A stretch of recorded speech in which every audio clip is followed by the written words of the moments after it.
Well, hello and welcome to CBN News special coverage of election night 2021. And it's not even a midterm, it's not a general election, but we are seeing what could possibly be the first big temperature check of the country since Joe Biden took office. There is a lot going on today around the country, unusually so.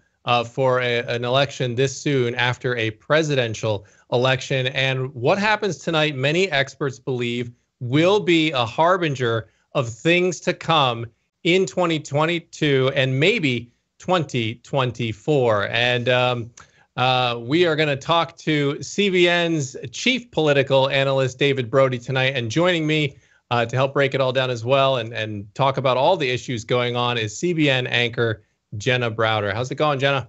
Hey, it's great to be here. You know, you can feel the excitement. Every time we have an election like this, there's just so much excitement watching the returns come in, and, you know, polls closed in Virginia at 7 p.m. Eastern.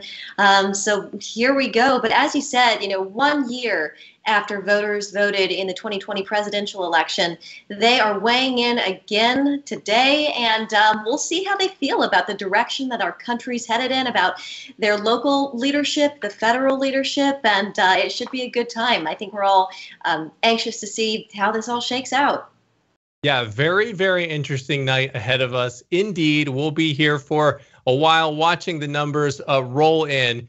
And as we talked about, a lot of things going on around the country. Topping the list is the gubernatorial race for the seat in Virginia, for the governor's seat, between Republican businessman Glenn Youngkin and, of course, former Virginia Governor Terry McAuliffe. It was a dead heat heading into Election Day today, a race that has many Democrats uncomfortable because McAuliffe won this, or Biden won the election and won that state by a wide margin.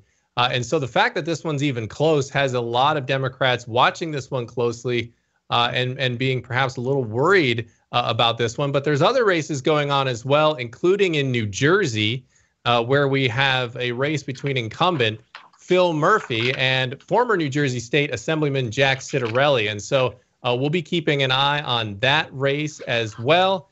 And not officially on a ballot right now, but there are some huge issues at play here across the nation that I think a lot of people are going to be watching and see how it plays out at the polls. For example, you've got issues like education. We have seen angry parents and frustrated parents taking to school board meetings across the country, and ground zero for that particular issue is certainly Loudoun County in Virginia. So it's going to be interesting to see if education ends up being a big ticket item, which it isn't always a top ticket item, although the exit polling does show that the economy is kind of been the primary vote concern for voters in both the Republican and the Democrat Party. But there's other issues as well. Donald Trump has been in the headlines through these races as well. Voting integrity, COVID mandates, and more. And we will get to all those issues and we'll talk about them a little bit more in depth. But first, let's get a look at the latest that's going on so far that we know tonight. Yeah, I think we can go to David for that. David, you know, we're all watching several counties. Dan had mentioned Loudoun County, and right now it looks like about 82% is reporting for Loudoun County. This is a D.C. suburb, very, very blue historically. But Youngkin, right now, he's only behind by 7 points. Yeah. Your thoughts on that, David? Yeah, that's the story of the night, Jenna, right now. As a matter of fact, the early indications here is that this is going to be a very good night for Glenn Youngkin. Why do I say that? Well, let's go right to Loudoun County. Like you said, 82% or so in. That's a lot. And look, Ralph Northam won this county by 20 percentage points back in 2017. Terry McAuliffe right now winning it by 6. That is let me not sugarcoat it.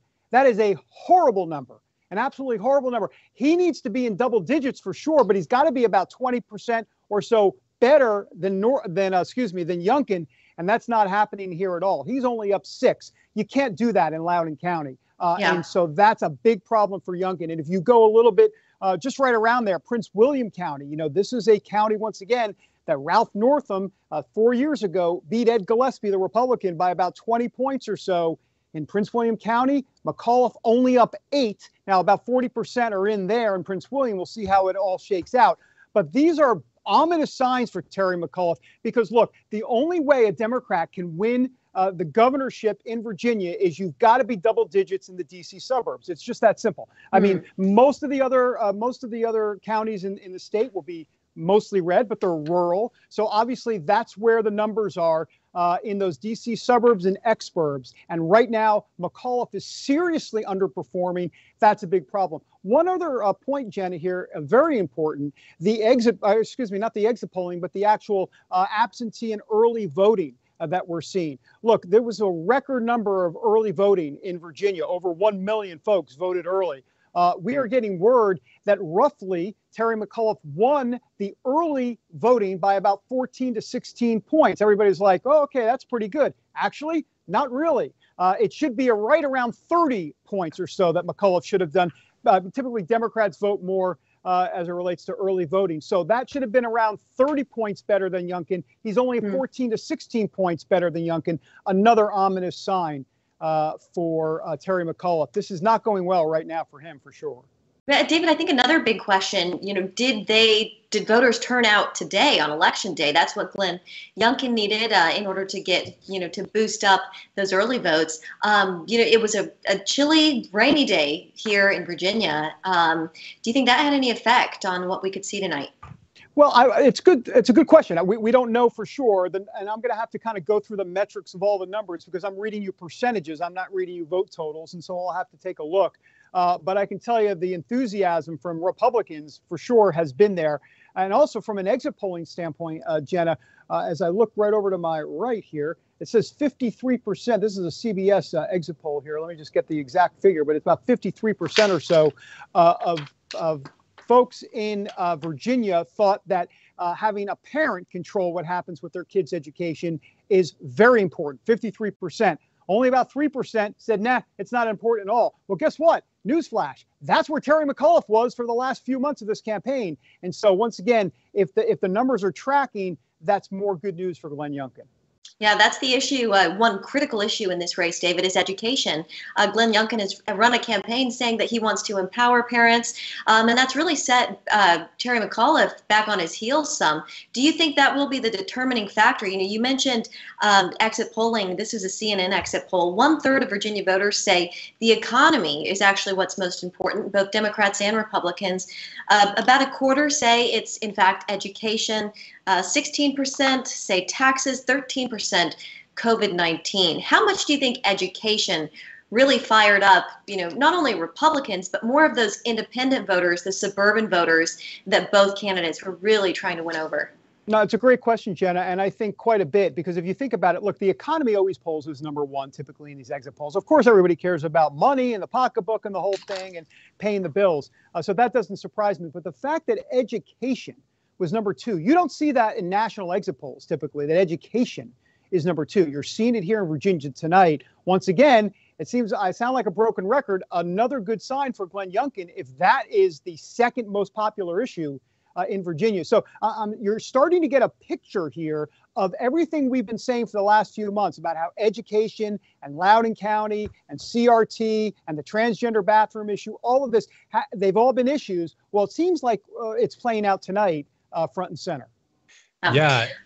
And one of those issues as well is Donald Trump. And interestingly, David, Donald Trump has sort of been, of course, we know he was banned on Twitter and he's kind of been off social media. So he hasn't been as much in the daily news cycle as he was when he was president. Anytime he tweets something, it would be headline news. The CNNs of the world would go after that and make it headline news.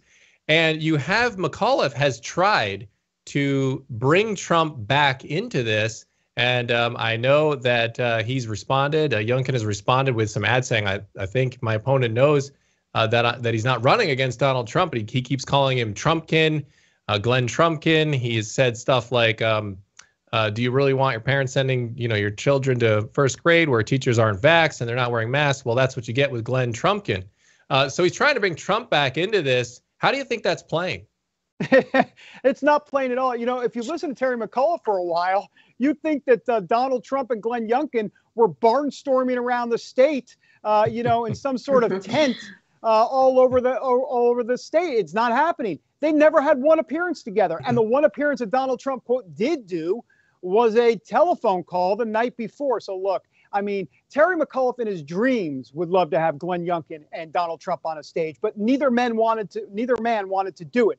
Youngkin had his reasons. He's trying to thread the needle in blue state Virginia. And Donald Trump, let's be honest, he might agree with Youngkin on some of the issues, but Youngkin isn't necessarily a Trump Republican. So I think, you know, Donald Trump was also trying to keep his distance to a degree. But let's be clear. Donald Trump wants a part of this victory. There's no doubt about it. So if Youngkin wins, that's why Trump did that telecall the night before to say, hey, Glenn Youngkin, good guy, because you know that if Youngkin wins, Donald Trump will say, see, I love the guy. I backed him. Yeah. And, I'll just add real quick, Jenna, before I'll pass it back to you. But McAuliffe did tell CNN that, quote, from a political perspective, he wishes Trump that still had his Twitter account. So he does appear to see it as an advantage. So go ahead, Jenna. I was just going to make the comment, you know, Glenn Youngkin, you know, the fact that he's been able to make this campaign so close, he really walked the line with Donald Trump, not getting too close to Donald Trump, but also not offending him. You know, David, as you know, after election night, we'll all be studying this election. Campaigns will be studying it. In some ways, whether Glenn Youngkin wins or loses tonight, is this a blueprint for Republicans moving forward in 2022 and 2024? Well, that's a good question. Look, I guess it depends. I think the blueprint is this. If you are in a blue state, like Virginia, right? Remember, Biden won this state by 10 points. If you're in a blue state, then and you're a Republican like Youngkin, you can embrace Trumpism without embracing Trump. And I think that's the playbook. That's the way you do it. And that's exactly what Youngkin has tried to do, kind of embrace the policies, but not necessarily embrace the man and the Twitter feed, which, of course, is no longer existent. But anyhow, the point is that's his way to do it. Some quick numbers, really important. Loudoun County now up to 92% of the vote in. McAuliffe doing better there. Remember, he was up 6 percentage points with 82% in. He's now up 11 percentage points with 92% in. So that number's gone up. It's not at the 20% that Ralph Northam did. In other words, Ralph Northam beat Ed Gillespie back in 2017 by 20 points. So he's got some work to do, but he is at 11%. So a little bit better news for McAuliffe. I will say overall, just to give everybody a sense of the race tonight, right now in Virginia, about half of all Virginia votes are in Glenn Youngkin leading by 12 percentage points. But I'm looking at this map and we've still got Fairfax County has got to come in. And of course, Fairfax County is big time for Terry McAuliffe. As a matter of fact, only 50% in. I'm just double checking that. 50% in Fairfax County, or excuse me, 7.6% of the precincts reporting in Fairfax County. So look, there's a ways to go. That's why this race is not being called. A lot of people would say, well, wait a minute, Youngkin's up 12 points with 50% in. Why wouldn't the networks call the race or at least say that's great news for Youngkin? As much as we're saying that it is great news for Youngkin, let's remember, if Fairfax County, which is heavily Democratic, is only 7% in, a lot of that's coming in from McAuliffe, and so that's why no one's calling any sort of race quite about right now. Yeah, this from the Associated Press. About 49% of the vote is in Youngkin with 55.5%, McAuliffe with 43.8%.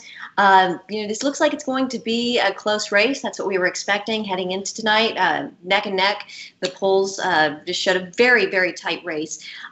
David, President Biden was out on the campaign trail campaigning for McAuliffe very recently, and a lot of people are saying that this is really a referendum on his presidency. Do you agree with that, or how do you see that? I don't fully agree with it, actually. I think that Biden plays into it, but I don't think voters necessarily go to the polls with Biden in mind in an off-year election like this, or even in the midterms to a degree. I think there is some truth to it, though, that Terry McAuliffe did try to tie himself a bit to Biden. So I guess that plays into it. But no, I think overall, this is we all call it a critical race. I call it a critical race theory, if you will, because that's what this election really has become. It's all about critical race theory. And what do I mean by that? because there's so many other issues, right, besides critical race theory. But critical race theory is the most important issue, and here's why. Because it represents what the Democrats are trying to do in this country, which is try to take it to kind of a socialist left, Marxist type idealism, if you will. And that's what CRT represents. Everybody needs to kind of take a step back and understand that, let's step away from CRT for a moment. I mean, CRT comes from the Frankfurt School back in the 1920s and the Marxist. This is the Marxist playbook, folks. I mean, this is what the leftists, is a dream for them to do exactly what they're doing. That's where critical race theory comes from. That's the origins of critical race theory. So this is a Marxist playbook that McAuliffe and the Democrats are trying to implement in the suburbs, and parents have said, not going to have it. It's a bridge too far for us. We're not going to do it. And that's why McAuliffe is losing independence. And the warning sign for Biden tonight is like, hey, you guys are in deep trouble in the House and the Senate in 2022 if you try to overplay your hand and just go into Loudoun County tonight, and you'll get a real good whiff of it for sure. Hey, just wanted to break in here. We got some information. David, I'd love to get your reaction on this. According to Jackie DeFusco, a reporter in Virginia, Terry McAuliffe's campaign is saying that a portion of the early votes in Fairfax County need to be rescanned. That's the early votes, she wrote. And there's no set timeline for that yet. His staff says that could delay the results. Interesting information there. Great. So let me guess, the press, well, yeah, here we go, right? With the rigged election already, we're starting at 8, whatever time Eastern here. You just wonder exactly how that's going to play out. But we also know that there were some problems today with Republicans at the voting booths, if you will. They were told that they had to wear masks to vote indoors. It turns out they did not have to wear masks. And there was a kind of a bit of a legal skirmish on that today from the Youngkin campaign. So both sides, if you will, trying to kind of figure out exactly what some of the rules of the road are as it relates to what's happening. But this is not unexpected, Dan. From the Democrats or the Republicans at this point, because Donald Trump, let's be honest, for good or for bad, he changed the dynamic as to how people view elections in America. And so it's not just Republicans.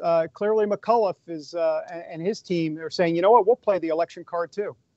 Yeah. David, one question going back to President Biden. Does the McAuliffe loss hurt President Biden?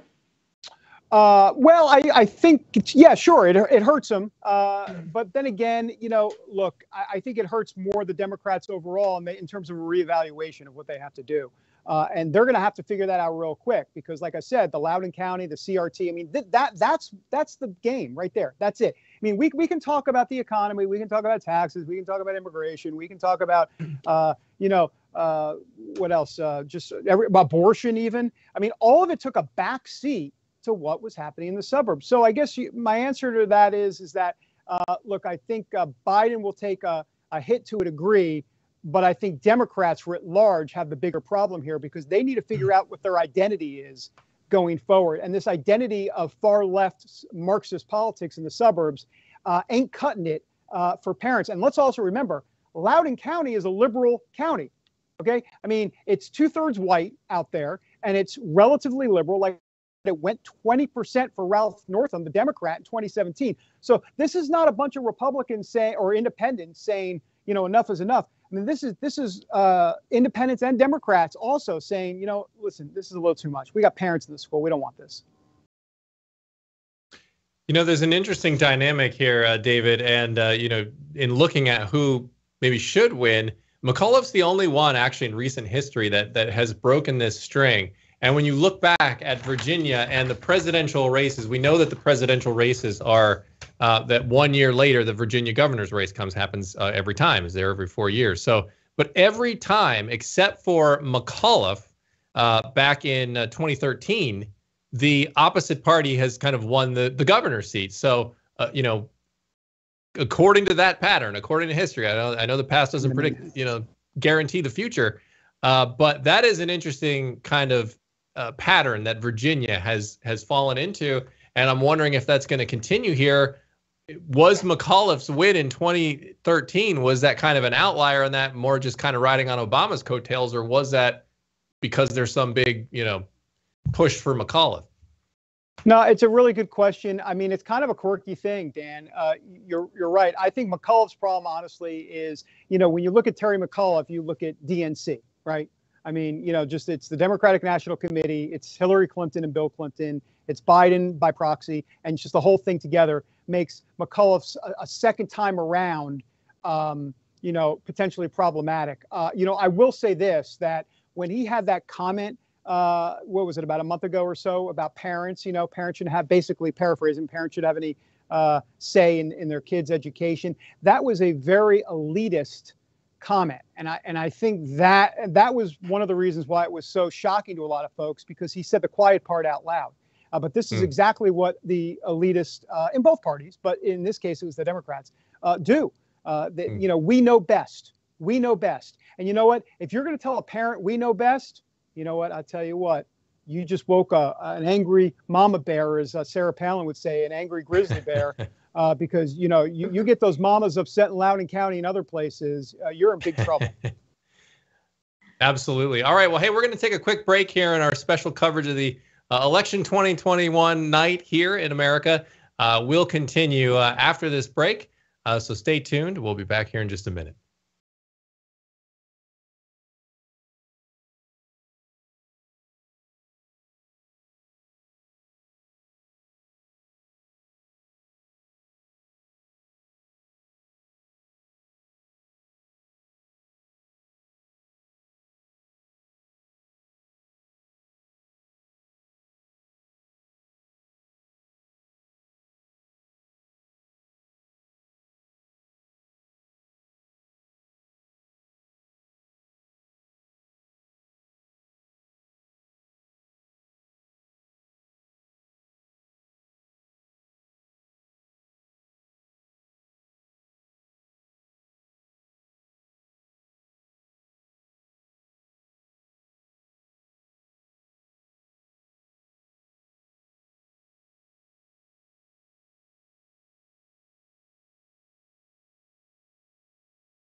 All right, we are back here on CBN special live coverage of election 2021.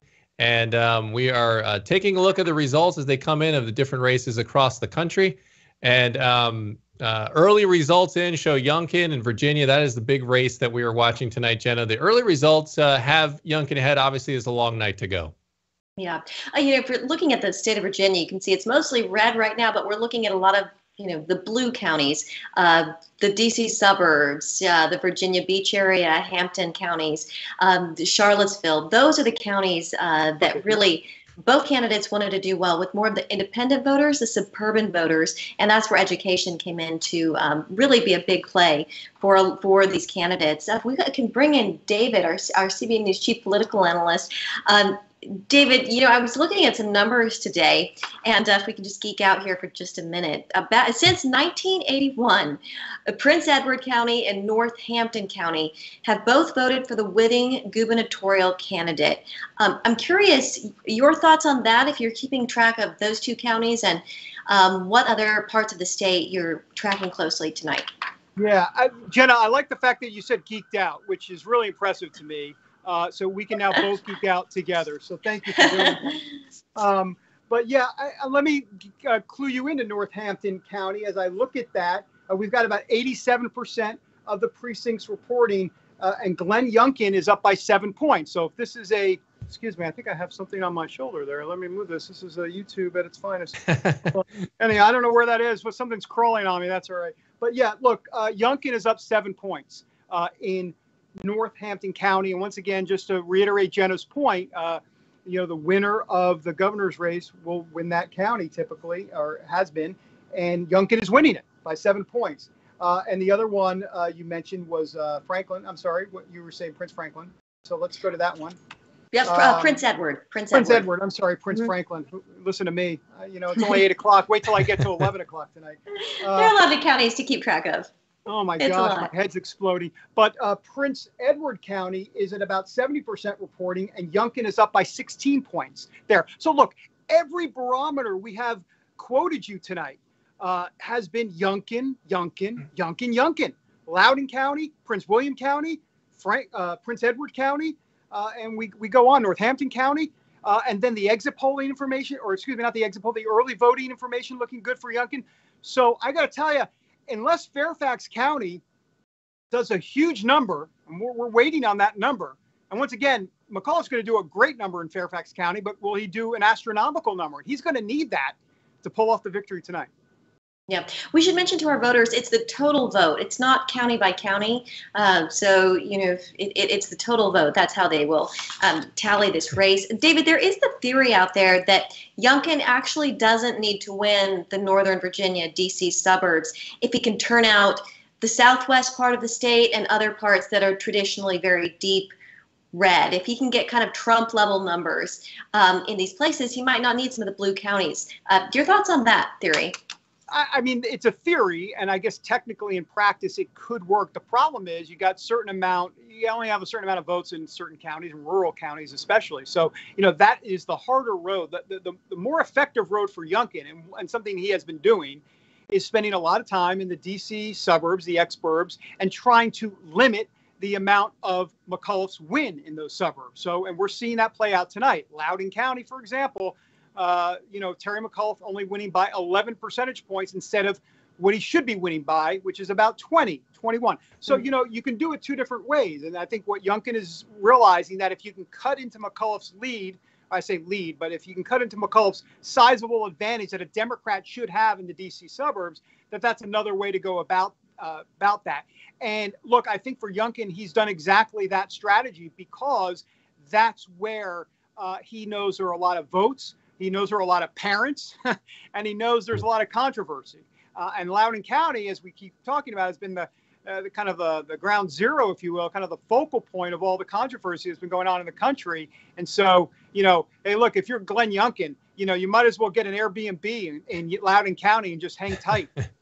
What's interesting too about the whole pandemic issue is that over the last year and a half or so, parents have been in some way, shape, or form almost forced to do some version of homeschooling with their kids. And so I think what has happened there is parents who may have otherwise just sort of let the school deal with, the education part of their kids' life, got a little bit closer view of what is going on in their schools. And they started to find some of these things. And so I think when you see, usually close to the election, there's always some big quote that the candidates pull on each other in the last minute there. And McAuliffe's was the one where he said, and I'm paraphrasing here because I don't have it in front of me, but basically parents, shouldn't have that much of a say in their kids' education. And so Youngkin has been really playing that one up. And McAuliffe doubled down on that quote. And Youngkin has doubled down on saying, hey, I'm going to stand up for parents here, and they should have a right over their kids' education. And I think that's one of those issues that, as you were talking about these suburban moms and these voters who maybe aren't political partisans one way or another, when you start talking about their kids, their prized possessions are their children. And so you start saying things like that, and it certainly makes you look, at least from a PR perspective, like you're kind of more worried about what the unions think rather than what parents think. How do you think that's playing in the last couple of days here? Dan, I think that you're hitting on a great point. I take it even a step further. You had the parents' comment by McAuliffe, and then you had the sexual assault cases in Loudoun County with the transgender bathroom incidences. You put those two together, that politically, that is really, really hard for McAuliffe to overcome, because you've basically aligned yourself with the transgender community. You've aligned yourself with the school board unions the school boards and the school unions. So look, or the teachers union, So you put it all together, and what are you going to do? Where do you have, you're boxed in at that point. And I think politically, that's a problem for McAuliffe. And I can tell you some latest numbers. Once again, let's go back to Loudoun County. It is now 98% in Loudoun County, because as Loudoun County goes, so goes Virginia. That's my view. It's been my view for a very long time. 98% in Loudoun County. McAuliffe up 11 points. This just in, as in my analysis, that's horrible. That's terrible. He needs to be at 20% or more. I've said it at the top of the show. I'll say it again in case you're just joining. But he has got to be at 20% or more, and he's not. He's at a paltry 11% victory in Loudoun County. That's not a victory. That's a death march for him. And so that's a problem. And then in Prince William County, once again, where he should be up plus 20 or so, he's only up plus 7 with about 70% of the vote in. So look, what time is it? Oh my gosh, it's past my bedtime. It's like 8:35. But look, 8:35 Eastern.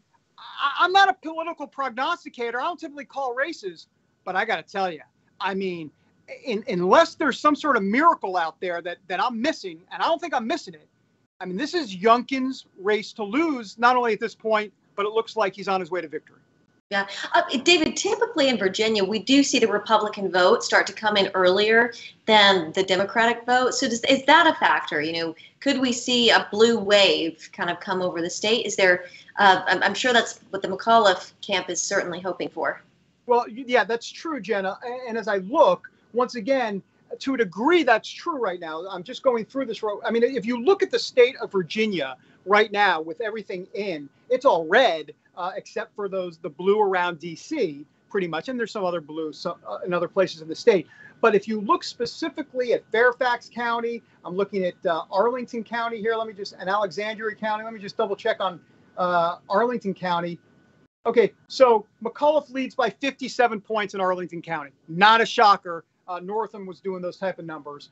Fairfax County, McAuliffe leads by 36 points, and then there's probably there's a few others. So there's about 30 to 40% of the vote in. And if you notice, I said Loudoun County was 98%, and all these other districts, many of them are in. So we are waiting on some of the big numbers to come in from those heavy blue districts, Fairfax County, Arlington County, Alexandria as well. And then we'll find out for sure. But once again, if you're losing Loudoun County, or excuse me, if you're only winning Loudoun County by 11 points as a Democrat, you know, it doesn't really matter what you do in Fairfax County. I mean, you would have to do even better than Ralph Northam. And there's no way you're going to do better than Ralph Northam. I mean, McAuliffe's going to do better than Ralph Northam? Not in this election cycle. I don't think so. I want to throw this into the conversation. Virginia Republican leader Todd Gilbert is upbeat right now. This is from one of our reporters. He says, this is a quote, "Republicans are rolling tonight. We think the 3 statewide races are going to win." So Republicans in Virginia, they are liking what they are seeing so far, and they're optimistic that this is going to be a win across the board for them. Yeah, and it's interesting you mentioned that, because I'm looking at a few things here, because you mentioned Todd Gilbert, and that makes me think of the House delegate races real quick. And once again, to quote Jenna, I don't want to geek out or anything, but, you know, hey, it's YouTube. Don't we geek out on YouTube? I think typically we do. Sure. Yeah, right. Dan, I think we geek out all the time. But I noticed down in, and once again, sorry to geek out, but in Radford County, Giles County, and a few of the other counties, that Pulaski County, down near Blacksburg area by Virginia Tech, this is House District 12. Excuse me, I'm all choked up emotionally. This is House District 12. Down there, a Democrat, Chris Hurst, running for delegate. He won that district barely, 52%, 53% or so. Well, look, Youngkin is cleaning up down there, winning the county by 49 points, another county by 21 points, another county by 32 points. The point is that, and I'll check Chris Hurst's numbers in that House race down there, the delegate race. But the bottom line is, if Youngkin is doing that well in those counties, oh boy, that's a problem again for Democrats. So now we're not just talking potentially Youngkin winning, but remember, the the Republicans need 6 seats to take back the House of Delegates in Virginia. They need to flip 6. And so that could be in the offering tonight as well.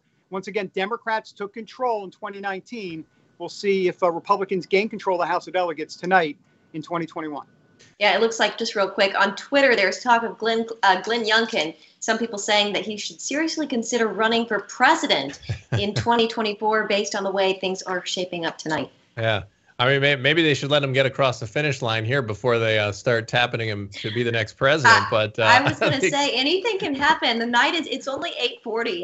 It's, these election nights, you just don't know. Hey, I lived through the 2000 election. That was the first one I ever covered as a journalist or professional in the media industry. And so I learned my lesson early on that one, on calling races. But 60% in now, according to AP, in Virginia, 54.95% for Youngkin, McAuliffe at 44.4%. And real quick here, David, I want to throw this one your way because New Jersey, often criticized, just overlooked, I guess I would say, being in the shadow of New York City there.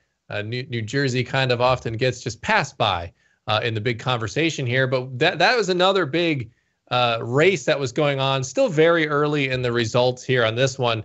I don't think Phil Murphy was, from the polling that I saw, David, and maybe you can go here, I don't think there was much danger for him to be losing, but Jack Ciattarelli there was, running a strong campaign, and some people thought he might get some momentum. 6% in, and we're at a 64, almost 65 to 34 percentage difference there in the early going in New Jersey. What do you make of that race there, David?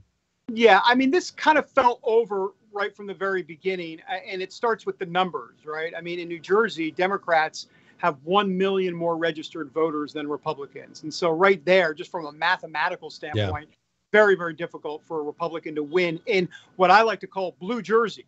That really is what it is. And, I know we've been talking about Virginia being blue, but let's be honest, Virginia is kind of a lighter blue. New Jersey is a pretty deep dark blue. And so this was never going to be, I think, a big contest. And Murphy will go down in history, I guess, I say go down in history. He'll be the first Democrat in a very, very long time to actually win back-to-back governor races. So we expect that to happen. I do want to point out, if I could, some breaking, kind of like in the geek category, but it's breaking news, and it's a big deal, actually. They have called, remember I just talked about House District Race 12 down there in that Radford County by Blacksburg and all that, Chris Hurst, the Democrat. The Democrat has lost down there. That race has been called. So the Republican, Jason Ballard, has defeated the Democrat, Chris Hurst, in House District 12. That was one of the races I was watching tonight. The other one is in House District 10. We can talk about that and geek out on that in a moment. But the one in House District 12 was a big one. That's a flip for Republicans. They're now up to 2 flips for the night so far. And the fact that Chris Hurst, a Democrat who barely won that district in 2019, lost tonight, says a lot about the view and the mood in Virginia tonight. Yeah. We just got this tweet from our producer. It's from Dave Wasserman with the Cook Political Report. This is a quote. "I've seen enough. Glenn Youngkin defeats Terry McAuliffe in the Virginia Virginia governor's race." So a lot of people are feeling like this is a done deal, David. What do you think? Is it a little too early to say that? Or No. You seem to think it's shaping up pretty well and pretty quickly? For sure. And for the record, I believe, what's that? I don't know. It looks like so far it's a pretty good night for Republicans. Yeah, for sure, Jenna. And as I said a few minutes ago, unless Fairfax County comes back as astronomical numbers, which, let's be honest, it's not going to happen. It's just not, and especially this year, it's not going to happen.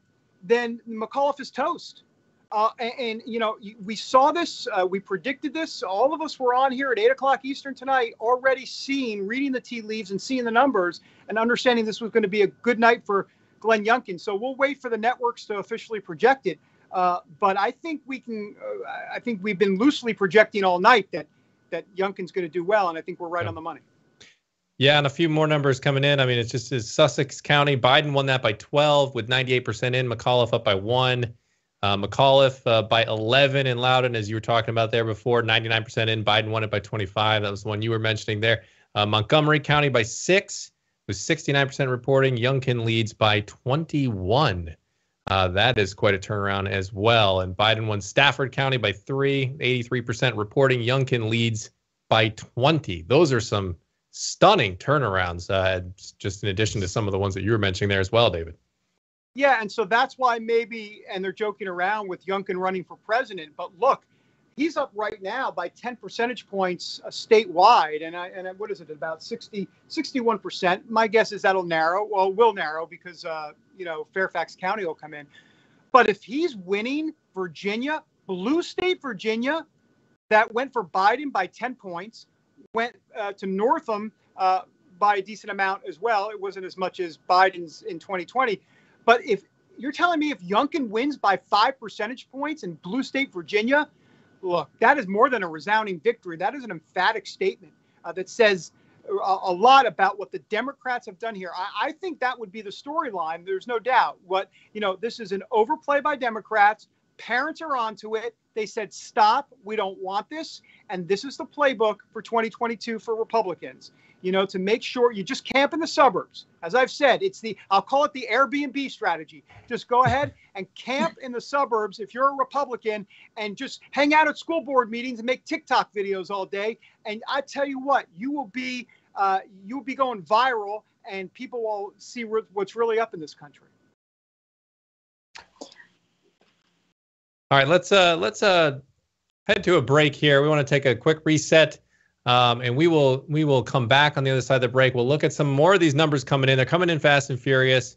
We want to keep you up to date with all of that. We'll be back here in just a couple minutes on the other side of the break. This is CBN News, special coverage of the 2021 election.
Okay, we're back here on CBN News special coverage of election night 2021. We've been watching this Virginia race and just some stunning developments unfolding, really just looking very strong for Republican Glenn Youngkin in a race that many Democrats thought was going to be something that, given Biden's solid performance in the 2020 election in Virginia, Democrats thought maybe that McAuliffe, who was already the governor once, that he'd be able to pull it off. But the numbers coming in right now are just not looking good for McAuliffe. David, what is the latest that you got coming in? Well, look, Dan, this is a big deal. So now hear me out for a second. Terry McAuliffe is up 36 points right now in Fairfax County. We knew he was going to do very well there. There are a bunch of liberals there. But here's the thing. All of the early vote has been counted in Fairfax County, which means, get ready, Glenn Youngkin's going to eat into that lead in Fairfax County. And so that number is going to dwindle. And we'll see how much it dwindles. But the point is that Terry McAuliffe doesn't have much room to grow there. As a matter of fact, his lead will diminish in Fairfax County, which will hurt him because the only way he can get to any sort of potential victory, and I say potential victory, and I'm like, yeah, good luck with that. But if he even was going to get to a victory, he'd have to do a better number in Fairfax County. Now we know, because all the early vote is counted, he's not going to get there. He just won't. Also, another big House race I was looking at, Geek Alert, House District 10, up in the Loudoun County area, but also in Clark counties and Frederick counties. This is Wendy Goditis. She's the Democrat. She won by 52% in 2019. She just lost. That race was called. So she lost to Nick Clementi there. So that's another seat flip. That's 3 now. 3. They need 6. The Republicans need 6 to take back the House of Delegates there. And so, once again, the 2 races I was looking at all night, House District 12 down by Blacksburg, House District 10 in that Loudoun County, Clark County, Frederick County area, both going to Republicans, Democrats losing. The whole thing is teeing up perfectly for Republicans tonight. David, we also want to talk about 2 other important races. Of course, we're watching the governor's race in Virginia, but also the race for lieutenant governor and the race for attorney general. We have in the race for lieutenant governor, we have Ayala, a Democrat, and then we have Winsome Sears, a Republican. Based on what Republicans are saying tonight, they feel confident that they are going to sweep these state elections tonight, David. Yeah, I think so. I mean, at this point, the electorate seems frustrated with Democrats, and I think that's going to carry over, and you're going to see that in many other races. And if I can transition real quick, because we've talked a lot about Virginia tonight, we talked a little bit about New Jersey, not to go up to Buffalo, New York, but why not? That's kind of an interesting race up there. And once again, this is fascinating for our audience to understand what's going on in Buffalo, New York. There's a woman named India Walton. She is a socialist. That's not me saying it. She says it. She's a socialist running to be mayor of Buffalo, New York. She has a very good chance of winning tonight. She'd be the first socialist governor in America in the last 40 years, actually 50 years, since 1960, when Milwaukee actually had a socialist governor, believe it or not. Anyhow, there's some trivia for you tonight. But the point is that that's going to be an interesting race because she's running against, wait for it, the Democrat mayor of Buffalo who lost the primary but doesn't want a socialist to become mayor. So he's decided to be a write-in candidate. So she is running against a Republican, but the Republican is not going to win in Buffalo, and then running against the write-in candidate, which is the mayor of Buffalo. The point is that we could see a big storyline tonight about the first socialist mayor being elected, and that will be up in Buffalo, but that's not Loudoun County, and it's definitely not Virginia. Another very interesting measure that the people of Minneapolis will vote on tonight has to do with defunding the police. This one's, of course, getting a lot of talk as well. Basically, they're voting to get rid of the classic police department and have a public safety office and not have regulations for how many numbers of police officers the city would have to have. David, how do you see this going in Minneapolis? Yeah, at this point, I mean, it's interesting. The support seems like it's there to abolish the police department in Minneapolis. Shocking to me. So say goodbye to the police potentially in Minneapolis and say hello to mental health professionals that are going to come to your house and say, everything okay? I mean, really? I mean, sorry, I just had to say it, but, that's where we're at. Yeah. And they won't have a police commissioner under this plan. It's called Question 2 out in Minneapolis. But look, Minneapolis has been turning this way for a very long time, and we know everything that went on with George Floyd, and then of course the Minneapolis Police Department. So we'll keep an eye on it. It's a big story, Jenna. You're right. Yeah, and I think another aspect of that is that the way they were going to structure that is, to try to put the police department under some sort of public health, sort of department, so that it's kind of under the umbrella over this, and so that there's a little different aspect of control on it. And so, as we said at the top of the show, I think that's just one of the measures that are up, one of the issues that are kind of almost on the ballot tonight across the country in some of these key areas, because as we said, this is the first, kind of election day Biden took office, and a lot has happened since Biden got in. So yeah. So very, very interesting stuff unfolding there. Yeah, they say, politics are local, but anymore it seems like so much politics really are national. A lot of these storylines are playing out across the country, and I think in Virginia in particular, Democrats and their leadership, whether it's the White House or Congress, that could have an effect on how things go in Washington. David, I would be curious to get your take on that.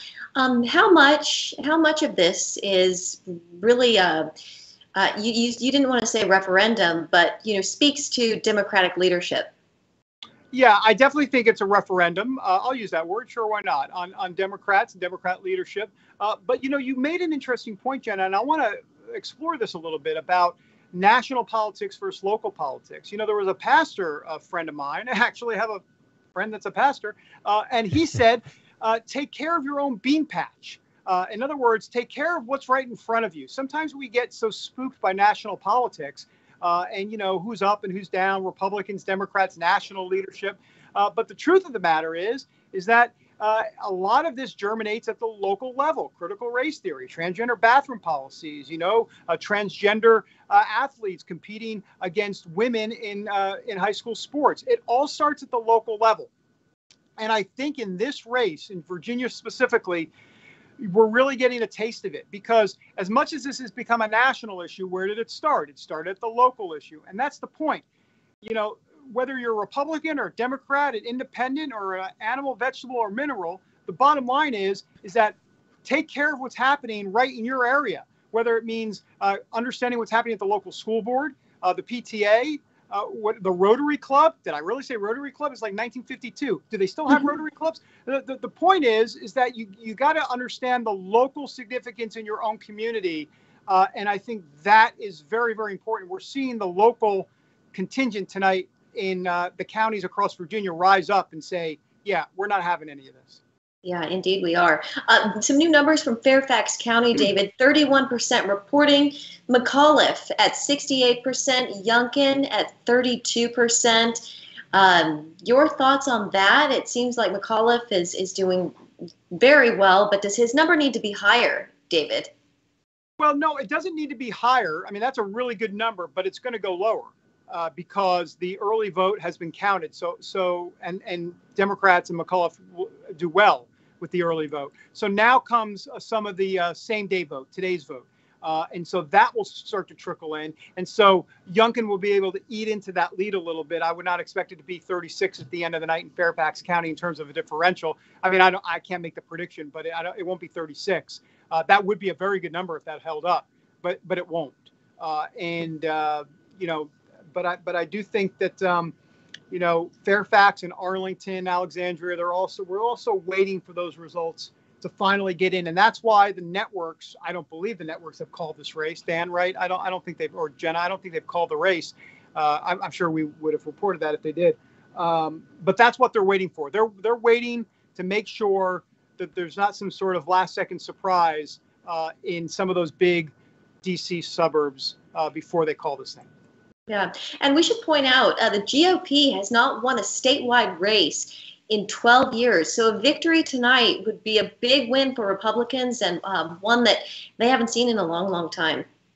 Yeah, and also let's remember that this is a big deal for the state of Virginia as it relates to the direction of the state. When Ralph Northam came in, well, first of all, he was in 2017, and then the Democrats took control of both the House and the Senate in Virginia in 2019. And so this has been a smorgasbord of liberal Democrat policies. So you can make the argument that there's some residual effect here as well, that it's not just about Loudoun County and everything we've been talking about tonight, but it's also about some of these policies that voters in the state of Virginia have seen and said, you know what, this is not what we bargained for. This is too much. And this is a course correction, if you will, especially if Republicans take over to delegates. They're not voting on state senators tonight. It's just House of Delegates in Virginia. David, an overwhelming Republican win tonight, what would that portend for Democrats moving forward into 2022 and 2024? Do you think we would see platform changes, policy changes, a new direction, maybe moving more from the left, a little bit more to the center? That's a really good question. I think it's going to be, put it this way, I think there's going to be a lot of soul searching inside the Democrat Party, tomorrow morning, right away, to figure out what the roadmap looks like for them exactly. I've said all along here tonight that I believe the Democrats have overplayed their hand. The question is, will they come to that realization as well, Jenna? And I don't know. I mean, my sense is there's definitely a battle for the soul of the Democrat Party right now between kind of the rank and file Democrats and the socialists in the party and the progressives, the ultra progressives in the party. We're seeing that play out on the reconciliation bill every single day. Right. And so now, Democrats have to figure out, what party do they want to be? Do they want to kind of be a party that appeals to the middle class with some economic issues, or do they want to be the culture warriors and push a Marxist agenda? It's really that simple. And you're going to get the how do I say this? The establishment, old school guard in the Democrat Party saying, look, enough with the Marxist stuff. We got to stop. And there's going to be others saying, well, look, this is who we are today, and we're going to push this. And so that's the roadmap, or at least the discussion of the roadmap ahead for the Democrat Party. As for in terms of your question regarding policies, we're going to have to wait and see how those meetings go. But I think after tonight, it'll be a wake-up call for Democrats to realize that they need to slow it all down. Yeah, and I just real quick, Jen, I just want to remind the audience here, speaking of these Marxist tendencies that David is bringing up here, that it's become popular now. I want to remind everyone that if you want to beat the censors, if you want to beat the algorithm, to make sure you download the CBN News app. You just go to cbnnews.app.com. It's as easy as that. And you can download the app because, I mean, more and more with big tech, and they're using these algorithms to sort of filter, what they want to you. We just want to make sure that that you have the ability to take control of that and not let someone else tell you what news you should and shouldn't get. So go ahead and download the CBN News app. Go to cbnnews.com for that. So we will keep an eye on the result here as we pass the top of the hour and coming in. And we have the Republican Governors Association, David, releasing a statement on Glenn Youngkin's, quote, victory in Virginia. So they're at least calling it. Well, also, one thing we need to keep in mind, and Jenna pointed this out earlier about Fairfax County, Virginia.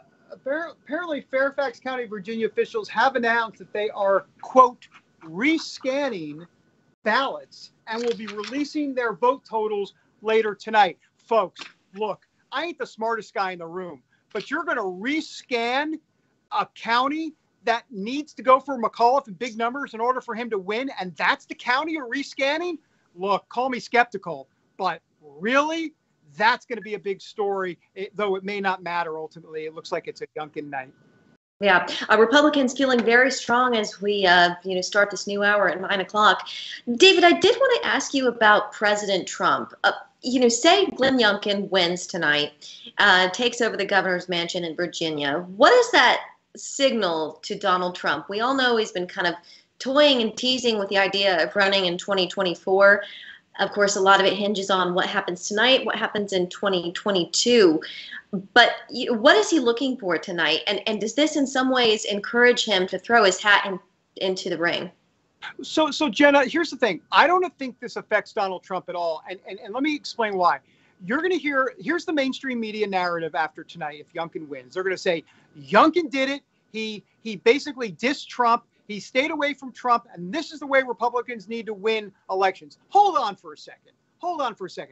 This is blue state Virginia that Biden won by 10 points. Why in the world would Donald Trump venture into blue state Virginia that Biden won by 10 points? It doesn't make any sense at all.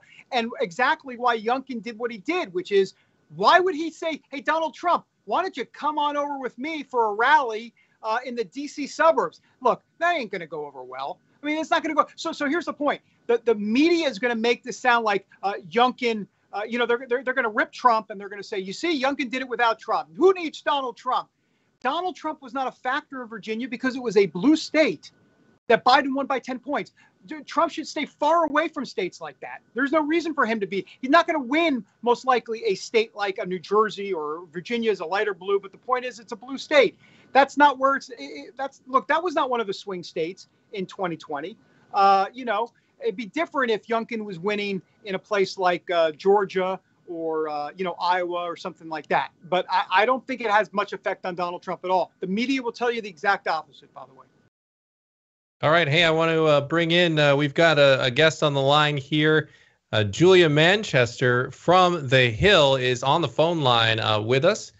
Julia, can you hear us? Yes, I can hear you. Thank you for having me. All right, great. And you are, where are you? Tell us where you're at and what is the latest that you have going on in this Virginia's race? Yeah. So I'm in McLean, Virginia, Tyson's Corner to be exact, at Terry McAuliffe election headquarters / election night party. Look, the Hill newspaper goes off of the Associated Press's projections. So unlike Dave Wasserman or the Decision Desk headquarters, we have not yet declared this a victory for Youngkin. However, you are really starting to see the momentum build around Youngkin. You're seeing, for example, Arizona Governor Doug Ducey, the chairman of the Republican Governors Association, issuing a statement congratulating Youngkin. The Conservative Club for Growth also issuing a statement declaring victory for him. So Republicans right now are feeling pretty positive about this. I have not seen a number of Terry McAuliffe staff members. It seems like they're having a bit of some sort of a gathering maybe or a meeting. They're not to be seen right now. However, I know that at Youngkin's headquarters, it's a bit too early. They're saying it's a bit too early for him to speak right now. But it's looking very good for him at this point. Yeah. Julia, this is Jenna. It's great to have you with us this evening. I know you've been following this race from very early on, very closely.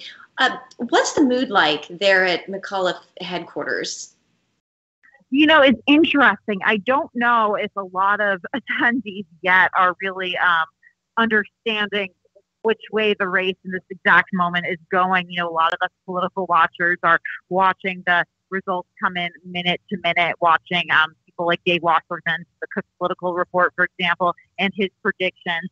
But I would say the mood is really starting to sort of lower a little bit. I think there's definitely a air of anxiety starting to build that, McAuliffe will not be able, or likely won't be able to pull this off. I could be wrong, but we already have, the last time I checked, I think it was 61% of the vote in, and Youngkin's leading.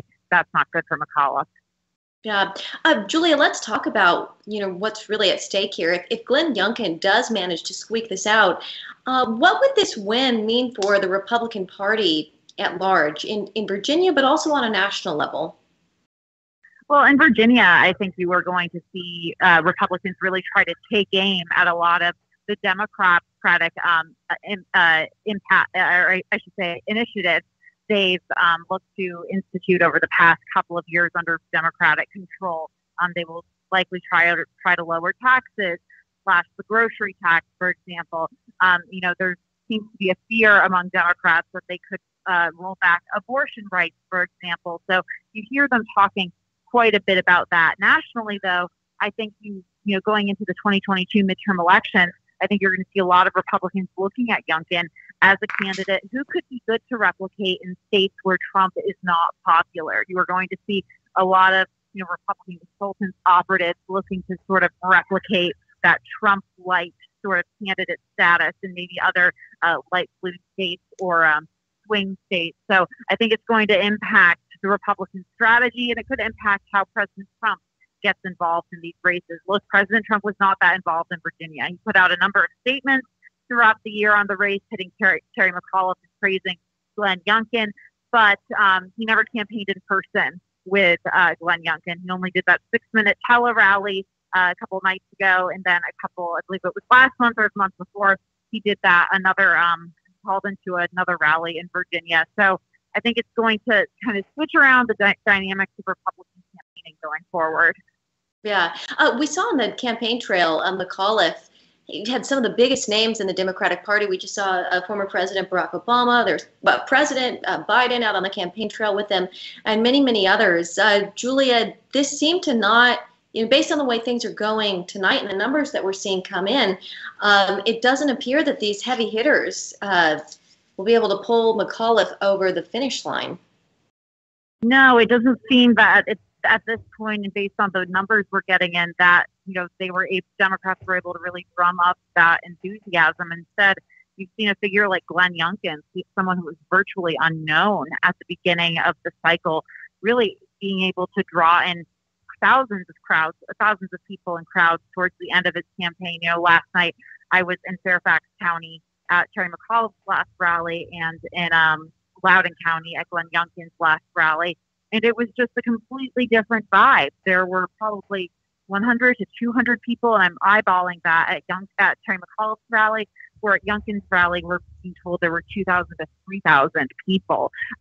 So, I think there was just simply more enthusiasm on Youngkin's side, but Youngkin was able to do that without bringing in Republican heavy hitters. Instead, he relied on this issue of education and parents' rights. And that appears to be an issue that's really galvanized the Republican base in Virginia and also across the country. That's another thing to look out for going forward for Republicans, how they really, capitalize on this issue of education and parental rights, because at least in Virginia, right now, it seems to have helped Youngkin and could have been a winning issue for him if he's officially declared by other outlets. All right, Julia Manchester, political reporter with The Hill. She is at McAuliffe headquarters tonight. Julia, we know it's a busy night, and we greatly appreciate you calling in and joining us. Oh, thank you for having me, Jenna. Thanks, Julia. All right, Julia Manchester from The Hill. There you have it, with the vibes going on over there at the McAuliffe campaign. So I want to just take one quick look here at the numbers that are coming in. As from the AP here, we've got 69% coming in. Glenn Youngkin with 1.2 million votes. That's 54.5% of the vote. Terry McAuliffe with 44.77. So trailing by just about double digits with 69% of the votes reporting. So I want to bring in Heather Sells here, senior national affairs correspondent for CBN, and she has been following McAuliffe leading up to this election day here. And Heather, want to go to you now? And all right, can you hear me, Heather? I don't think she can hear me, Dan. So yeah, I can hear you. I can't hear him. I can do it on my headphones.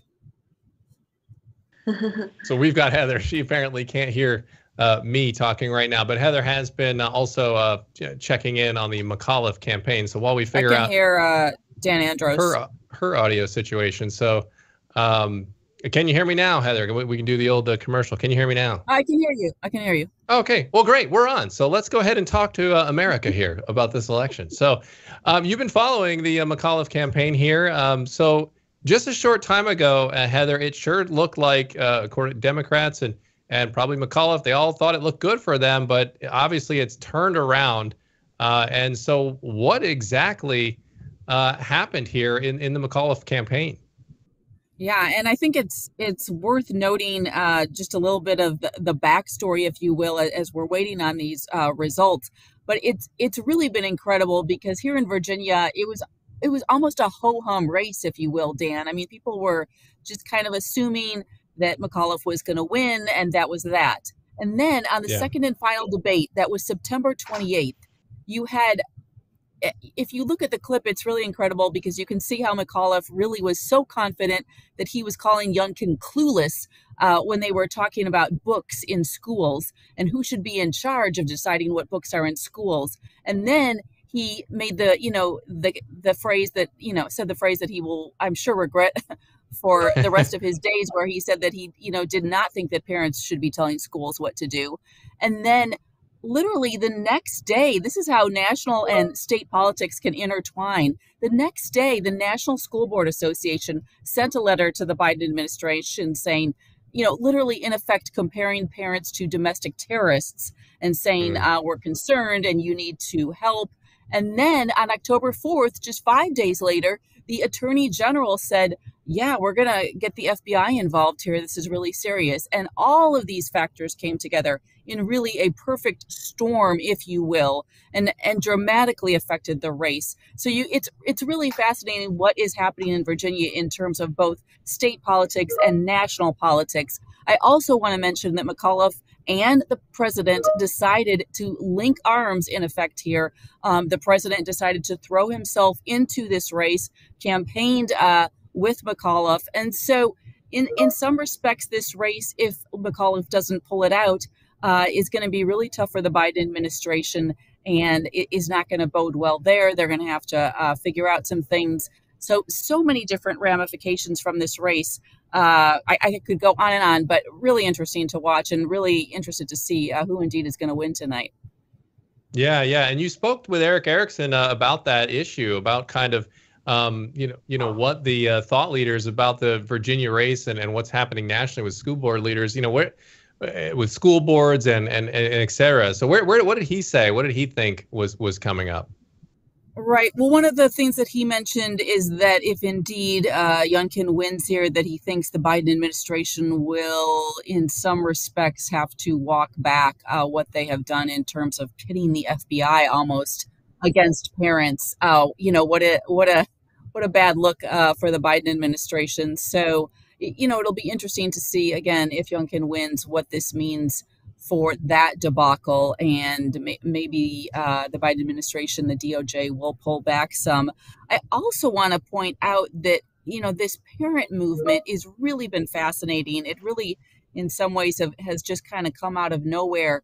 But the GOP really sees it as an opportunity to the extent that they are holding school board boot camps in different areas of the country. They are traditionally candidates have started at the grassroots level, but not school boards. But now they're seeing school boards as a real vehicle for recruiting of political candidates. And so they are pulling Republican-leaning parents into these school board training camps, hoping that they will run or at least become aware of the issues. And so really interesting to see education and parent involvement ramping up here and becoming a political force all of their own, if you will.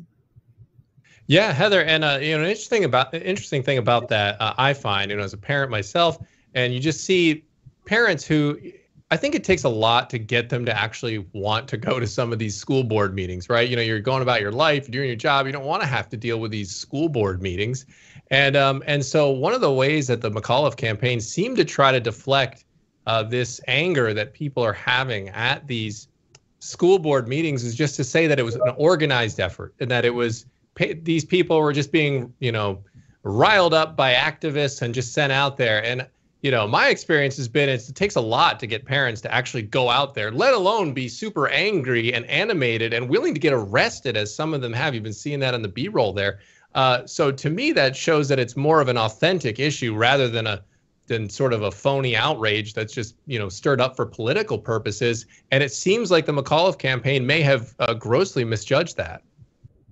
Yeah, I think across the political spectrum, politicians have not really understood how frustrated parents have become. I mean, can you imagine? I mean, I don't have kids in school right now, but can you imagine sitting with your kids day in, day out during these lockdown periods and having to do online school with them, and then finding out the degree of, or, the quality of their education, and finding out that there's some things that you don't like.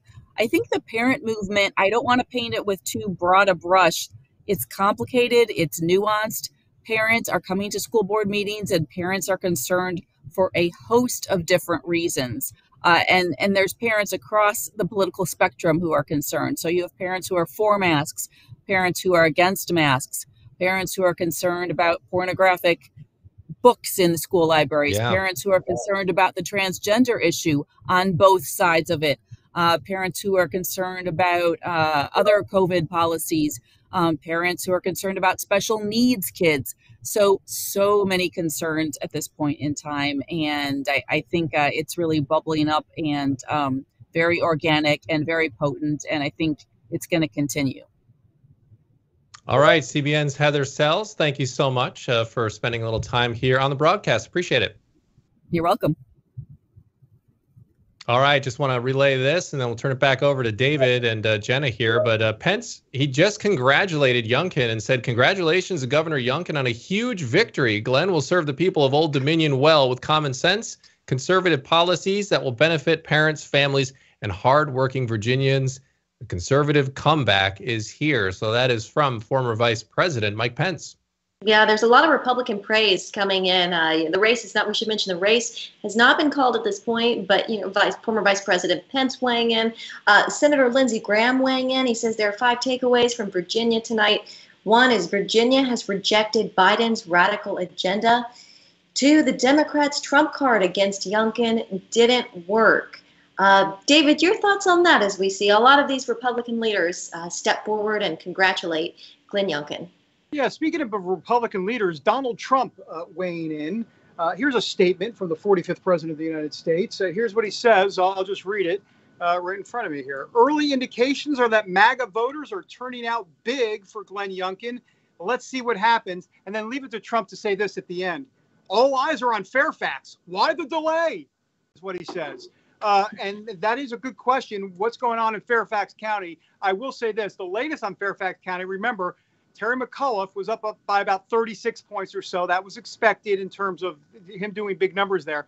That is now down to 32%. And we predicted this, that Youngkin would cut into that lead because the early vote was already counted, and now today's vote comes in. So it's down to 32%, or 32% in terms of McAuliffe winning in Fairfax County. But we'll see how that goes. It looks like that number is going to come down a little bit. Also, Fairfax County.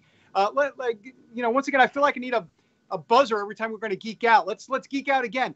Fairfax County, if we go down, I say Fairfax County, my bad. Virginia Beach. Why did I confuse Virginia Beach and Fairfax County? 2 totally different areas. But in Virginia Beach, look at this.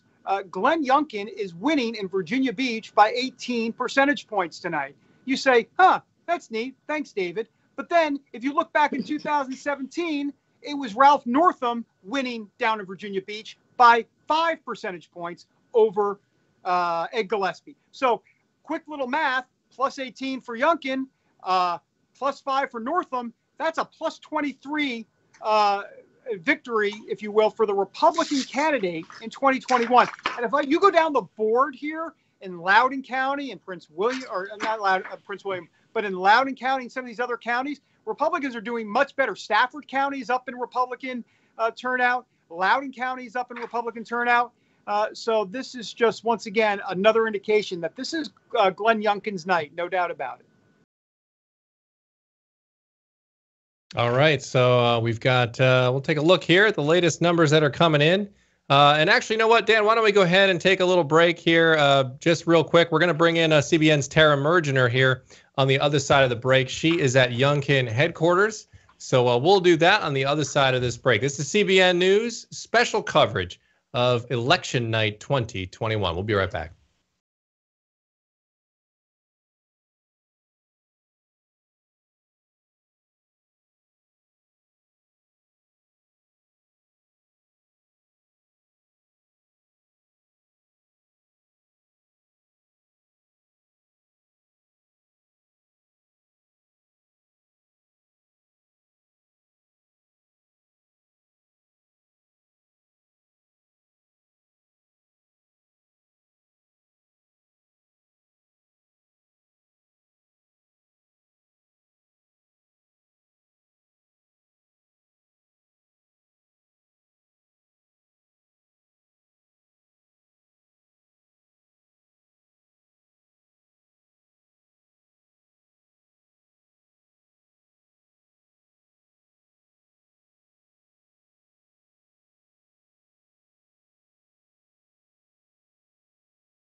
All right, we are back here on CBN News, special election coverage of election night 2021. We are covering several races here, primarily the Virginia race. The latest numbers we have here from the Associated Press, 71% in, Youngkin with a 53.7% to 45.5% lead over Terry McAuliffe. You have a lot of people congratulating him early. It has not been called yet. So before we move on to CBN's Tara Mergener, who is at Youngkin headquarters, I just want to remind everyone to go ahead, download that CBN News app. Make sure you beat those censors, beat the algorithms, take control of your own news. The cbnnewsapp.com. Go ahead and get that now, and make sure that you take control of your own news. So go ahead, Jenna. All right. Well, CBN News senior Washington correspondent Tara Mergener has been following the Glenn Youngkin campaign, and tonight she is at headquarters. Let's bring in Tara. I believe we have her by phone. Tara, can you hear us? Yeah, I can hear you. It's pretty darn noisy here. Yes, it is. People wanting to get through the media area. Yes, it's very noisy and a lot of commotion right now. Of course, it's gotten more packed as the night went on. The main room, the ballroom, has been erupting periodically with sounds of applause and cheering. And I think as the night goes on, people are being more optimistic that Glenn Youngkin might actually pull this off, even though Fairfax County is making people a little bit cautious at this point. But going into this, I can tell you, I talked to a diverse group of people, young people, older folks, and they all, had their reasons for supporting Glenn, and all were very optimistic going into this tonight. And it seems like right now the mood in the room is cautious optimism with some hints of cheer here and there. Yeah, it certainly seems momentum is on Glenn Youngkin's side tonight. Tara, how did he close the gap in these final days leading up to the election? It wasn't but just a couple of weeks ago that he was pretty far behind, and everybody thought McAuliffe would win, but he closed that gap, if not surpassing McAuliffe, in these last few days. How did he do that? It's pretty stunning when you think about it. It got tighter and tighter, and he had so many factors going into this that really helped him in the home stretch. So, number one, the independent voters, they went for him by far. The last polls, like last week, by 7 points, 22 points, 18-point lead in the various polls. So he really won over the independent voters. That was one factor. He had more enthusiasm. Some of the polls said 23 points more enthusiasm than Terry McAuliffe had. And another thing, 6 times the early votes over 2017. So it's huge.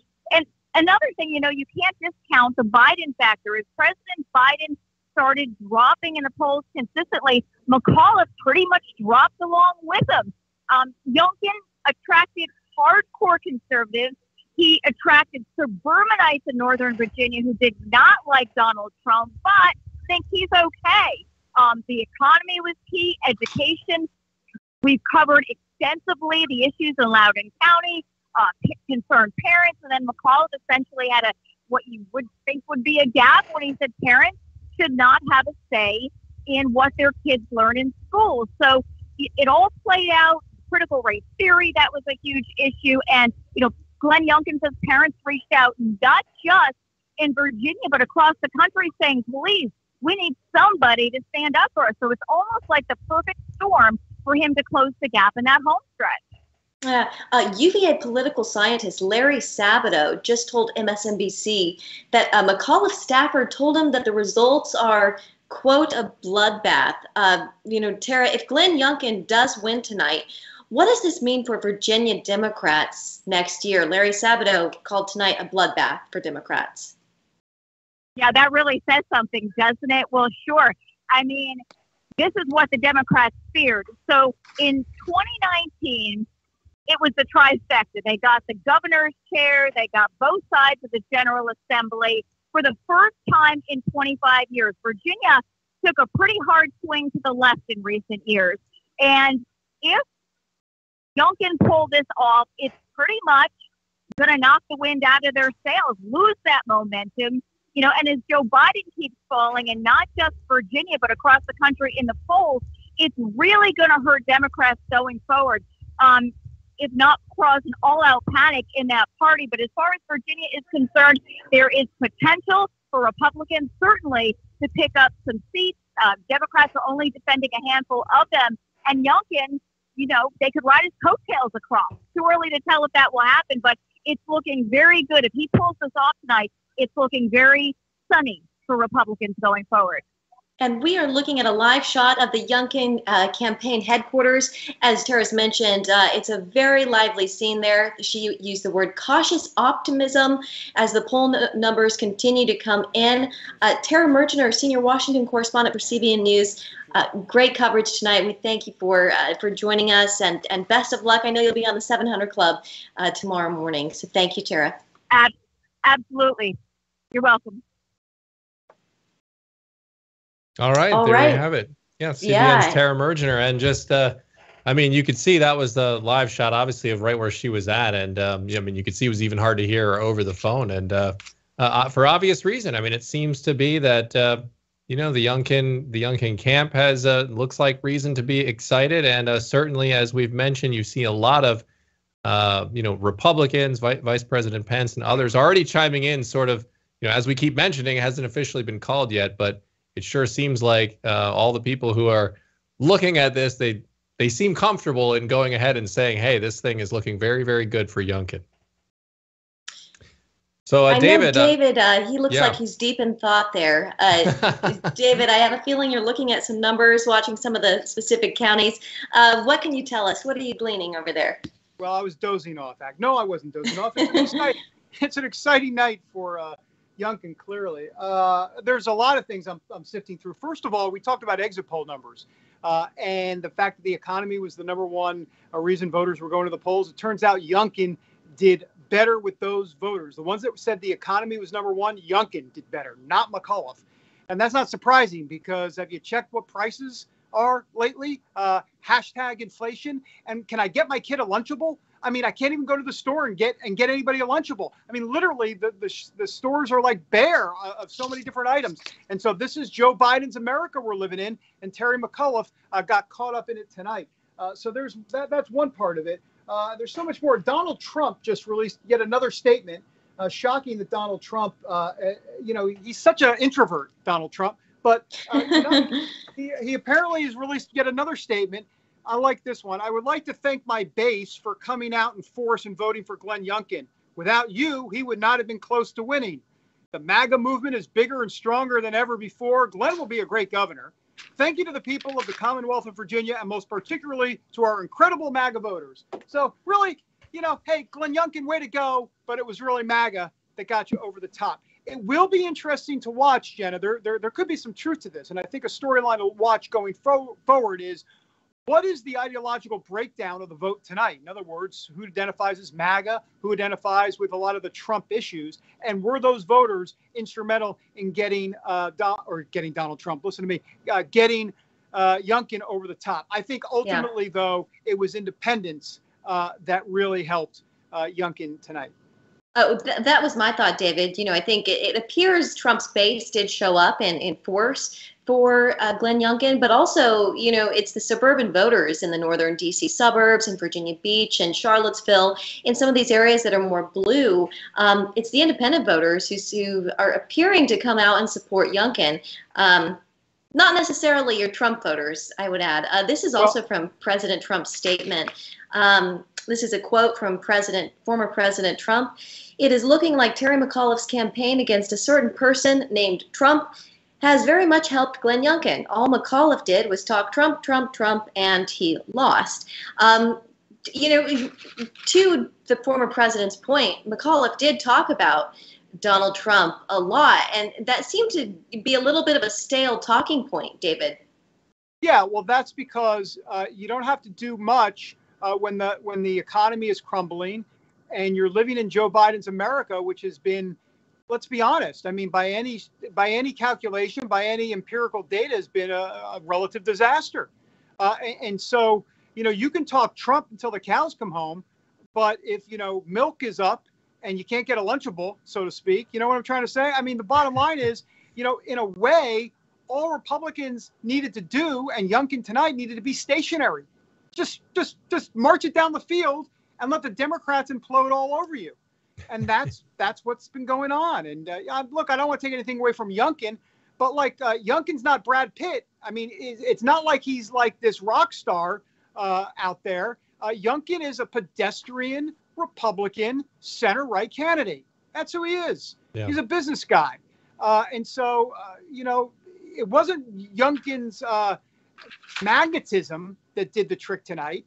This was pretty much a slam dunk, and Democrats made it very easy for Youngkin.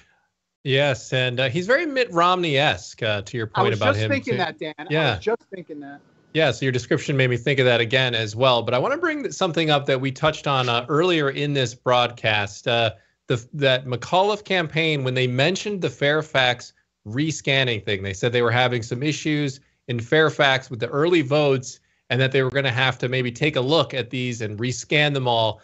And I wonder if that was maybe their internal team, David, maybe they saw kind of where this night was headed and are maybe looking for some outs and maybe want to have something that they can say, hey, let's see if we can extend this thing into the night and say, well, let's hold on a minute, everyone here. We still have to go back for this. Do you think they're going to play that card, or what's your sense on that? Well, I think that if they were going to play that card, it might be too little too late. And if this is a convincing, resounding victory by Youngkin, which it looks to be, I mean, especially in blue state Virginia, then I don't think the Fairfax situation will end up mattering much. But that may have been some of the thinking at the beginning. Yeah.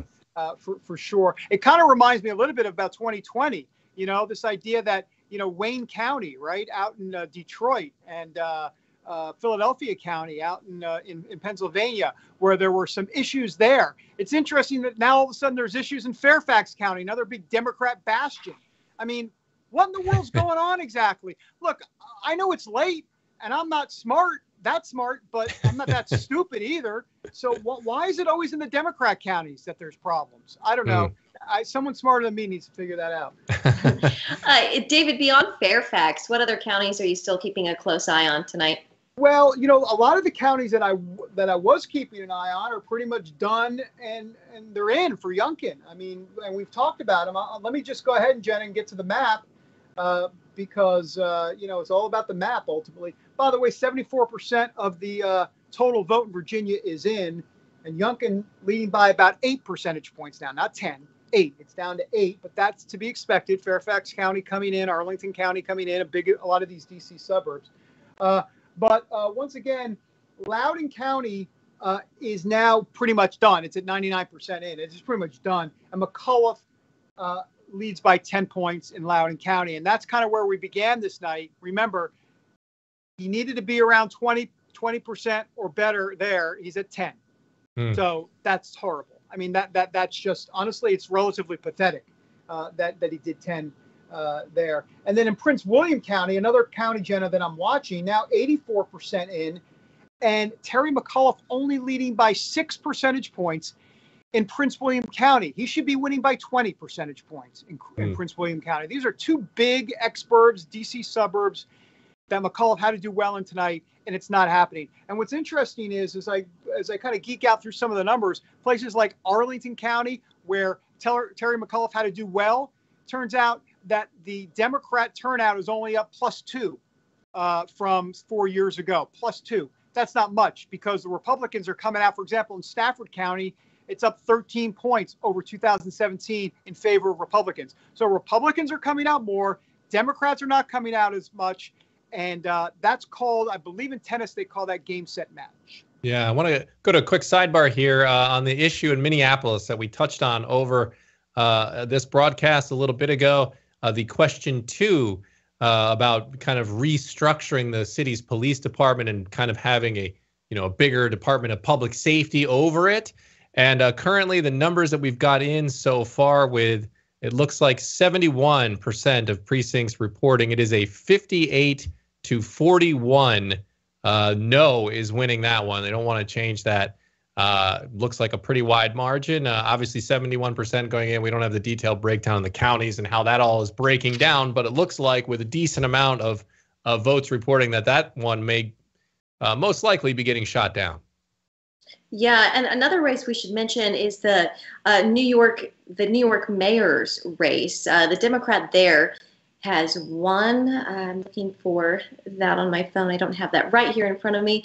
But the Democratic mayor, the Democratic candidate in the mayoral race in New York City has won there, defeating the Republican.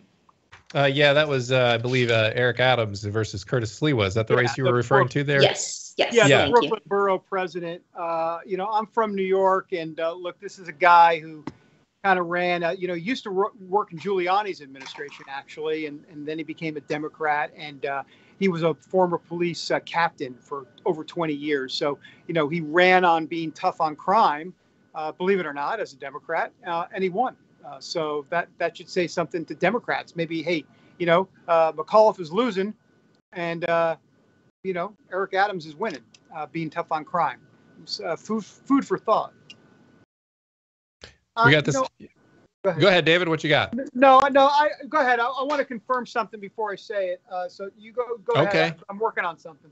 Okay. I was just going to bring up a quote that was brought to my attention. This is interesting because we talked about this again at the top about how a lot of eyes are going to be on this race because this is the first, temperature check of the American public in a couple of big races since Biden took office. And as we mentioned, there has been a lot of change that has been happening. And so you have people watching, well, geez, how all in can we go on, these education topics? How all in can we go on these police topics? Because you remember kind of after the George Floyd tragedy there, all of a sudden it went from this solidarity in the country to things like, let's abolish the police. And people are, where did that come from?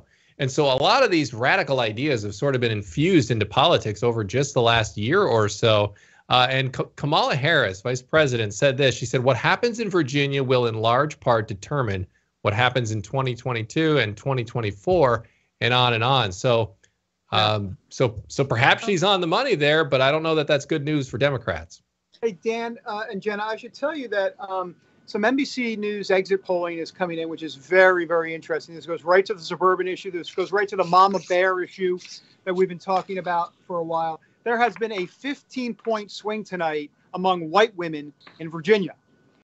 So in other words, Joe Biden won white women in 2020, 50% to 49% over Trump, 50%.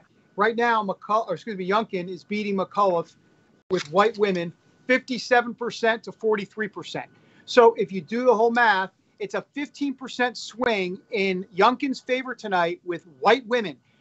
That translates to me to mean pretty much a lot of white women also in the suburbs, which translates to me to be Loudoun County, which translates that to mean critical race theory, which translates that to mean culture war, which means it's all alive and well in Virginia, and it's the playbook for Republicans in 2022.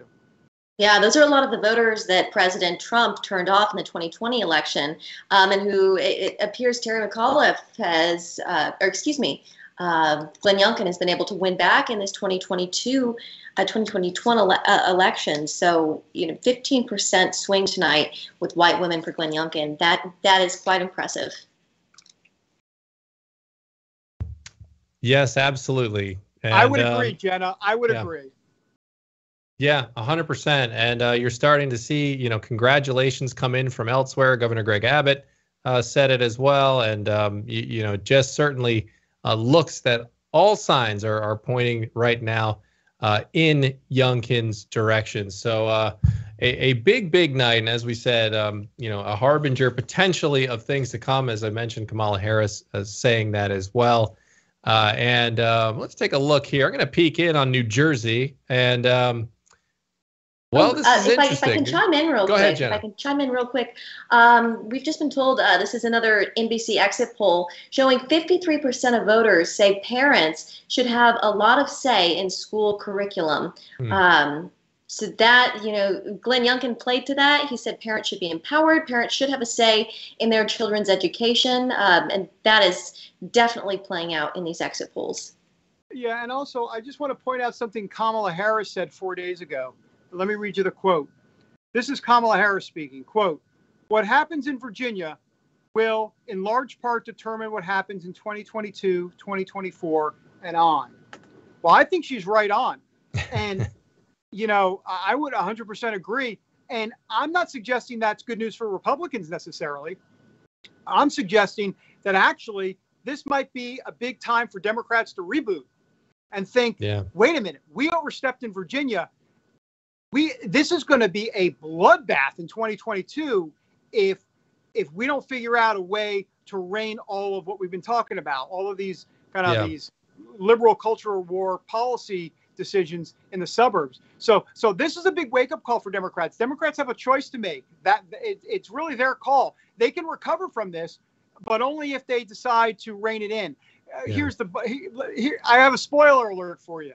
It ain't going to happen. They're not going to rein it in. So we can just forget that conversation right now. Yeah. They're all in. They're all in on this stuff because, look, someone's values are going to reign supreme. And this is a battle over values and the direction of the country. It's Judeo-Christian values versus Marxist values. That's what this is about. And the Democrats have chosen Marxist values. They've chosen it. Don't take my word for it. That's what they say. They don't call it Marxist values, but that's exactly what they are. Just look it up.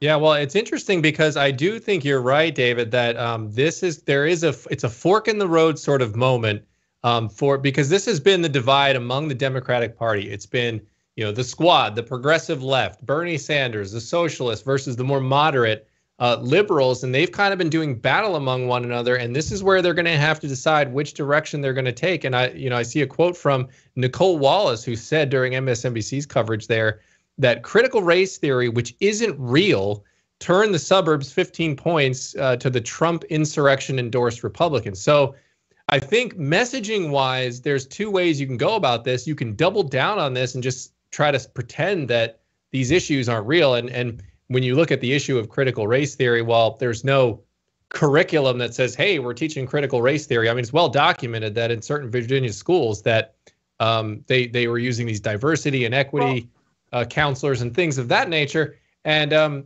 so there are elements of it in there. And so they can either pretend that this doesn't exist and try to make it like everyone's just getting mad over nothing, or they can actually address the issue.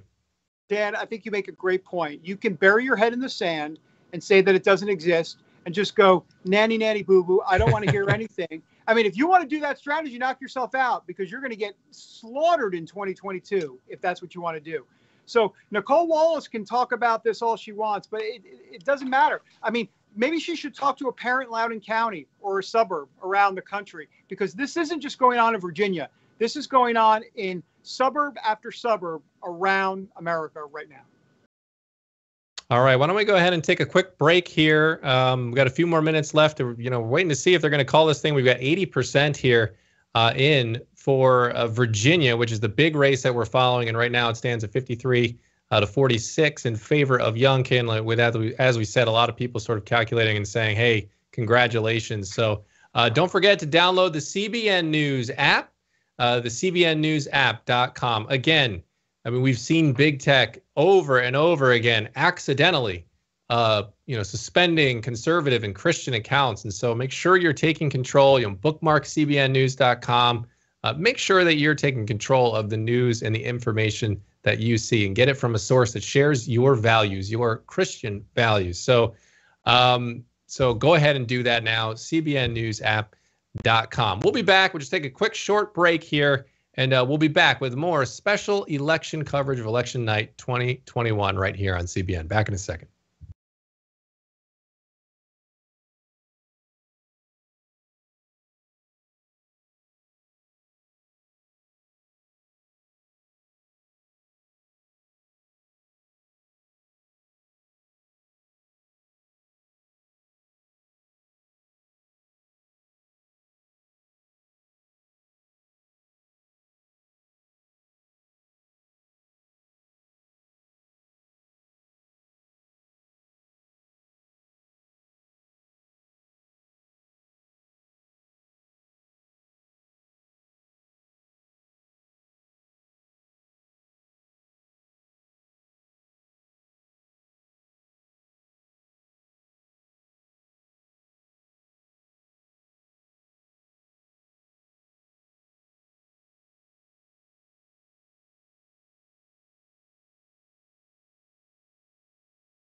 All right, we are back here on CBN News special election coverage, election night 2021. Dan Andros here, Jenna Browder, David Brody with us as well. All night we've been here just looking at these results coming in and what looks to be certainly looks like maybe a solid win here lining up for Glenn Youngkin, though not officially been called yet. But again, 80% in.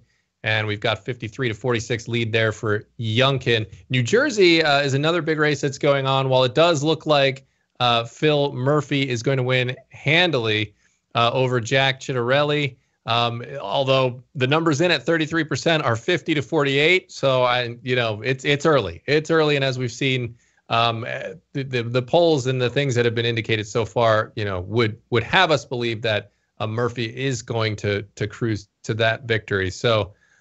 We are going to be bringing Heather Sells here in just a couple of minutes. But David, let's just, again, what we've seen tonight has been certainly positive for the Youngkin campaign. Yeah, for sure. I got to tell you, I'll be honest with you. I've never quite seen anything like this. This is what I mean by this. Republicans are coming out and congratulating Youngkin. The GOP is coming out and congratulating everybody. Everybody's talking about the race being over. Even MSNBC. They're folks there. But anyhow, we're getting all this official stuff from senators, U.S. senators, and the Republican National Committee, and the race hasn't been called yet. I've never quite seen it like this. Like everybody's like it's a fait accompli. Which, by the way, spoiler alert, it is. And it's just a matter of time before they call this thing. But it is kind of interesting how a lot of folks are already congratulating Youngkin. And Nikki Haley has now come out and congratulated Glenn Youngkin as well. Speaking of Nikki Haley, I actually did an interview with her here in D.C. This evening, and we will run some of that on the 700 Club tomorrow and on Thursday. So, you're not going to, David, you're not going to give us any nuggets? You're not going to leave any teases, any news bombshells that she may have dropped in there? Well, is she running for president? Well, thank you, Jenna, for asking. First of all, you said nuggets, and I'm very hungry, so you gave me an idea. So I appreciate that, number one. Yeah. Well, do you want me to? I give you a little nugget or two, but put it this way. Let me tease it this way. She talked about Joe Biden's mental health, and she has a suggestion as to what should happen when presidents run for office at a certain age. She actually has an idea, and she will share that with us on the 700 Club. There you go. That's a tease. That's a nugget. Good. That is a pretty good one. Tune in. I gotta say. I'm going to even watch it. I'm going to watch it. Yeah. All right. I think we do have Heather Sells back with us here, and let's bring in Heather, who has been covering McAuliffe and joined us a little bit earlier, and she is back as well. Heather, can you hear me? Or can she not hear me? Oh, I can. Great. Okay, good. Okay, great. You've got me. So, all right, let's go. So what is happening? You have been kind of on the McAuliffe beat here. So what are you seeing now? Right. Well, I'm following it as you are, and I'm noting that they're not even, I'm watching the ABC feeds, and Youngkin, there's all this activity, and McAuliffe, they're not even showing the campaign headquarters right now. So I think there's a lot of scrambling going on at this moment, certainly nothing on his social media. So a lot of wait and see right now. But I wanted to point out just a couple of things, and one is that McAuliffe has a long, deep, rich history with the Democratic Party. So a defeat for him here is really significant because he goes, as David was alluding to earlier, he goes all the way back to Bill and Hillary Clinton. He was the former DNC chair. He was Hillary Clinton co-chair in 2008. He, of course, is the former governor of Virginia. He has got all kinds of knowledge and access to fundraising and insider networks. And so for him not to be winning in a race that was seemingly his just a few months ago is really going to be astounding if indeed it happens. And I think a lot of a big milestone for the Democratic Party, perhaps a big turning point for the Democratic Party if indeed he does go down. So I just wanted to bring that up as a really interesting possibility with this evening, Dan. Yeah. Heather, this is Jenna. I wanted to ask you more about, parents' concerns in this election and why McAuliffe, going into this, many said he shouldn't have lost. Right. And what's so interesting, and I think there's a lot more digging that's going to take place with respect to what are parents' concerns and why are they so frustrated. And it's not just CRT. And I also want to say, when Democrats say that there's no such thing as CRT, CRT has become just a euphemism for people being frustrated with liberal curriculum in the schools. So I think when parents say there's CRT, they might not even know exactly what CRT means, but they know when they're seeing their kids' textbooks and they're seeing their kids' homework and they're hearing their kids talk, they know that there is a more liberal agenda in the schools, more liberal teaching that's taking place. And I think that's what CRT has come to represent for a lot of parents. But a lot of parents also are just rightfully so frustrated with COVID and so frustrated with the delays in going back to school and so concerned about the control of the teachers' unions. So I think that this in many ways has affected not just conservative-leaning parents, but independent-minded parents. And I think that's what could make the difference in this race. Yeah. I talked with Samuel Rodriguez about concerns, and he was talking in specific about Latino voters, but I think really it applies to all people of faith, some of the concerns they have with schools right now. And I think we can play that clip if someone's able to roll it. In Virginia, we're seeing a great mobilization of Latinos who are pro-life, pro-religious liberty. No audio, Dan. I'm not hearing the audio there from that clip. Justice banner, there's great concern regarding our education. Anyways, in effect, education. I can tell you that he was talking about the fact that we are made in the image of God, and people, we are made in the image of God is what Sam Rodriguez was talking about. And let's see if we can roll. I think we have the audio this time. Let's see if we can roll that. In Virginia, we're seeing a great mobilization of Latinos who are pro-life, pro-religious liberty, biblical justice. Under that biblical justice banner, there's great concern regarding our education, public education for that matter.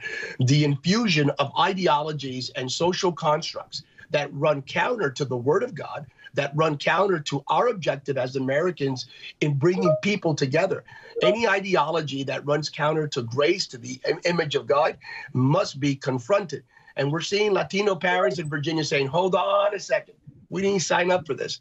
Therefore, I do believe that Latinos will play a vital role in Virginia, and less in New Jersey, but more in Virginia. So this is a whole nother subset of concerned parents, if you will, Latino voters, and then people of faith, parents who are people of faith. So when we talk about parents who are frustrated and the parent movement, it is a wide group of people, and they have a variety of concerns. And I think we're only just beginning to understand what those concerns are. I think you're right, Heather, and I think this is, scratching the surface. We're seeing it here in Virginia, but this will likely be a big issue in the 2022 midterms and the 2024 presidential election. Education has become a huge issue across the country. Yeah, and I also want to emphasize the economy. Because when you looked at the AP polling today, they are talking about economy as being the biggest issue in this election. A third of the voters saying it was their top issues. And they're also tying it to Youngkin and saying voters who said the economy was really important for them were the voters who were voting for Youngkin. So I think that is another area that both parties are going to be circling back with. And I have a show and tell here for you. This indeed, where's my show and tell? Will you look for the show and tell? Go ahead. I'm telling you, I got so much mail this year. I could not believe it. I've never gotten so much mail. And anyway, but this was a group called Americans for Prosperity, and they were touting Youngkin on the economy issue, on helping businesses cut red tape. Hold it up to the center there. Hold it up to the center. It's over to the side. I'm back in second grade here. Doing my show and tell. There you go. So, but I got so much, and also telling too. So many of the mailers that I got were so negative on Glenn Youngkin, and they were paid for by the Democratic Party of Virginia. So that really was the Democratic strategy was to just really go after Glenn Youngkin, tie him to Trump, and go negative. So really just telling even what people were getting in the mail, a lot of mail this year. Yeah, and we didn't really touch on it that much tonight, but I think you're so right about the economy, because it's one of those issues that, aside from people who maybe have lost their jobs or whatever the case may be there, those incredible hardships, it's obvious things like grocery stores and the shelves being half empty, gas prices going up. I mean, these are things that regular Americans, it's impossible for them not to notice and be impacted by. And so when those issues are really touching the average person, not your partisans on each side, I think that's where you really see differences at the polls. And so I think you're spot on by pointing out the economy there. I think that's an issue that perhaps maybe, again, has been underestimated by some of the candidates.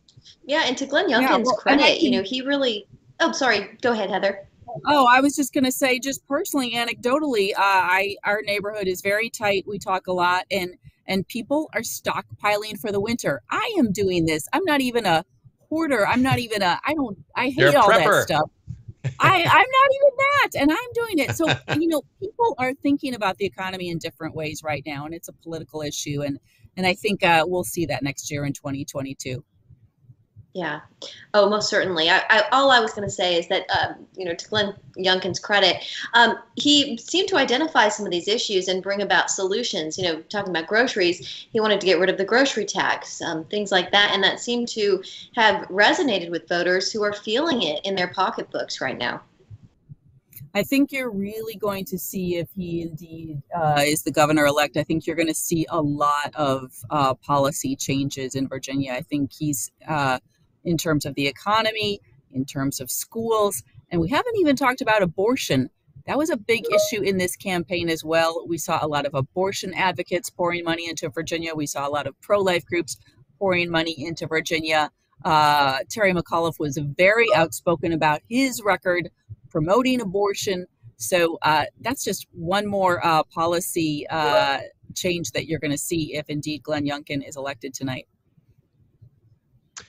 All right, CBN's Heather Sells, thanks so much for that information and right there for you. Appreciate you stopping by once again.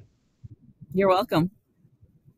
All right, CBN's Heather Sells there. All right, David, let's hit one more time here what we're seeing with you. We've got right now AP, the latest, 82% in Virginia there, and it's tightened a little, but 52.9% to 46%.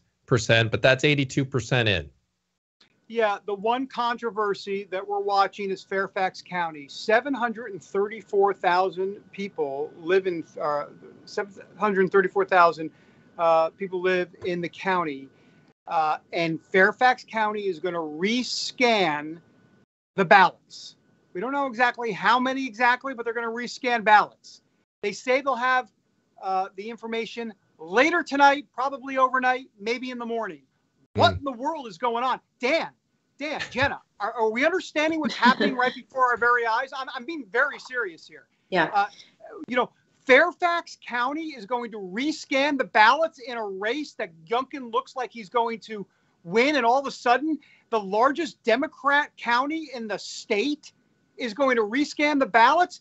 Listen, you don't have to be a fan of Donald Trump. You can believe that the election in 2020 wasn't rigged. That's all fine. But when this type of stuff happens in plain sight, I mean, it does have to make you wonder what in the world is going on. Why, out of all counties, is Fairfax County going to scan ballots again?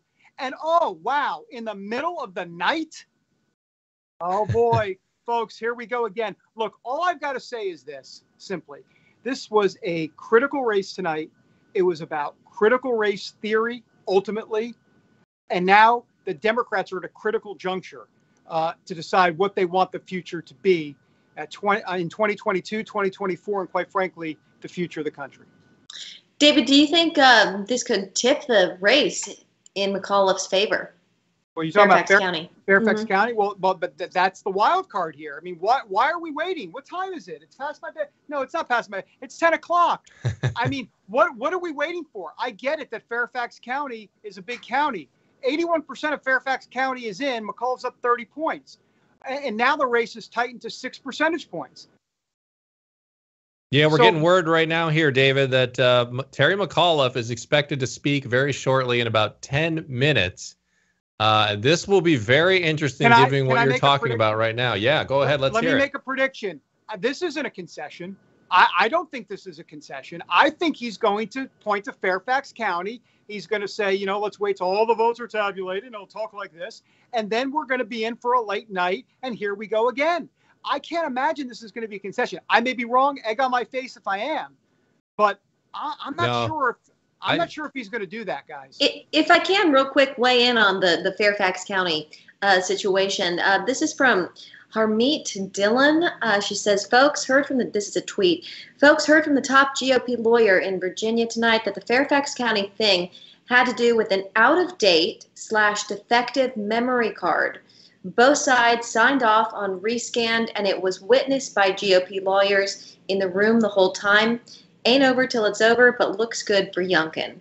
So, yeah, a little insight on Fairfax County. Yeah, and let's be honest. I mean, ultimately, even if they're going to rescan, I mean, the whole board across the board tonight in Virginia, every other county has shown, you know, increases, whether it be Loudoun County being better for Youngkin. I can just go down the list like we've done all night. So this would be very unusual if Fairfax is going to change the situation, but it's just kind of a wrinkle that doesn't necessarily need to be a wrinkle. I'm curious to see what McAuliffe is going to say, though. We'll see. Yeah, because it does seem early to come out, and maybe he just kind of wants to say something now and get out there and be. There's always that dance that these candidates have to do when they're in a race, especially if it's close. While this one we're not saying is going to be uber close, but there's usually this dance, like who goes out first, you know, who wants to be the one that messages, and how do they play that whole thing. And so maybe he just wants to get out there first and try to have a positive message on a night that by all accounts doesn't seem to have gone too well for him. Yeah, and Dan, here's the thing. Normally what happens is the networks make the projection, they make the call, and then about 10, 15 minutes later, 30 minutes later, the loser comes out first and does the official concession. So we haven't had an official projection yet by the Associated Press or otherwise. So the fact that McAuliffe is going to speak before the projection suggests that he's not ready to concede yet. Once again, I may be wrong, but if he's going to concede, this will be the first time I can remember of a candidate conceding before the Associated Press actually predicts that he's lost. Yeah. So it certainly seemed that it's more about messaging at this point, and he wants to get some message out there. And I think we'd be working on a shot potentially of the headquarters over there. I know Heather had mentioned that, you know, they weren't showing the headquarters there. I mean, even when somebody's losing, usually they get some good soldiers up there to kind of make a show and look happy. And hey, it was a great race that we ran, and it didn't quite work out as well as we had hoped. But nevertheless, given that news with Fairfax, it's certainly going to be interesting with what McAuliffe says. And here's something now from CBS News. They said looking good for Youngkin right now, and that's Terry McAuliffe. And they said he would need to win 65% of the remaining votes to be counted in Virginia's governor race to overtake Glenn Youngkin. So, again, just another one of the many indications that this thing is going in Youngkin's favor. And so, there it is. There's looks like we're looking at McAuliffe HQ right now, waiting on him to speak any moment now. We got word just a few minutes ago that he was about 10 minutes out from addressing the crowd. So we will wait on Terry McAuliffe here to see what he says, and you know what potentially he could be messaging, and what essentially is his focus here at this point on a night, again, Jenna, that has not gone very well for him. Yeah, a disappointing night for Democrats and Terry McAuliffe. I think they expected to do much better, but Glenn Youngkin, he really put McAuliffe on his heels with the issue of education. Of course, there was that, gaffe that he made in that debate talking about how parents shouldn't have a say and their kids shouldn't be telling schools what to do and what to teach. So there was a lot on the table here, and I think what we're seeing in a lot of these polls is that parents showed up to vote. They showed up in the suburbs. They showed up in Places that are typically blue and independent voters showed up for Glenn Youngkin.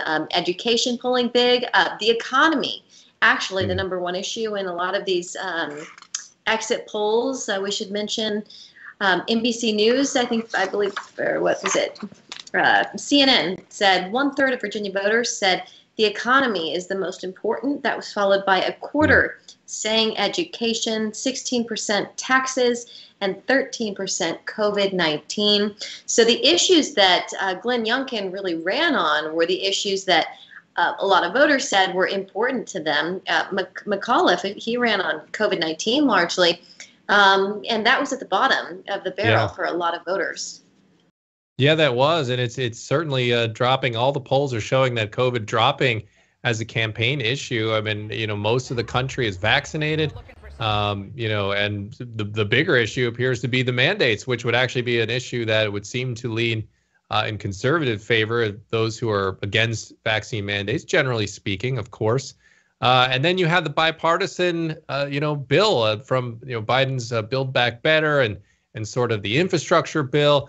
And that whole thing sort of has been stalled and nothing has been able to get done there. So, and in addition to that, Biden's poll number's been sinking. So a lot of things were not stacking up well for McAuliffe ahead of this election. And again, you're looking right now at a live shot of Terry McAuliffe's headquarters as we await him potentially coming out here in a few minutes. No word on what Youngkin is doing. We saw the shot of his headquarters here just a moment ago, and he's getting congratulations again from numerous people. Ted Cruz, former Vice President Mike Pence, issuing their congratulations early, and you can see that people look excited there at the Youngkin headquarters. But McAuliffe is the one who we've heard is going to be heading out here to speak here in a few minutes, and we'll wait and see. We'll wait and see and keep it right here until McAuliffe comes out. Yeah. Oh, yeah, David, go ahead. No, it just feels a bit like a soap opera. Like, what's he going to say exactly? and the reason it does is because, once again, they haven't projected. So what could he say? Well, America, I'm having a really bad night. I mean, what can he say? Seriously, I think what he's going to say, if I had to guess, as I do my best Terry McAuliffe impression, don't worry, I won't do it. But he's going to say something along the lines of, we need to have every vote counted. He'll put his thumb there and do the whole thumb thing. And it was, we need to have every vote counted. And it's going to be a long night, everybody. Hang tight. We want to get Fairfax County right. We want democracy to work, all that type of stuff. And that's my sense of what we'll probably hear. And then again, I could be totally wrong. And if so, please scrub this from YouTube. Well, we'll send it down the memory hole. We'll just pretend that it didn't happen. So, well, that and a lot of other of my analysis. All right. Well, let's take a look at this. There's a clip here from, we've been talking a lot about the homeschooling and education issue. Hey, Dan, can I just say one thing real quick? You can, David. Let's go. We have an update in Fairfax County, according to the Associated Press map here. It says now that Fairfax County has 100% of precincts reporting, and McAuliffe is up by 29 points. Remember, he was up by 36. Now it's 29. Now, so that's interesting. So now you wonder, well, what can McAuliffe say if Fairfax County is fully in? So this is kind of, once again, back to the soap opera. What's he going to say? Maybe he's going to concede, but once again, the networks are not doing it. So we'll see. Yes, indeed. All right. I wanted to play this. We've been talking a lot about the homeschooling issue and the education issue. I wanted to play this clip here from former Vice President Mike Pence, who weighed in on the issue earlier when he was in Virginia. Take a look at this. The American people are fed up with politicians and politically correct bureaucrats telling us we have no role in our children's education, running our schools into the ground. That's probably one of the reasons why homeschooling has tripled since 2019.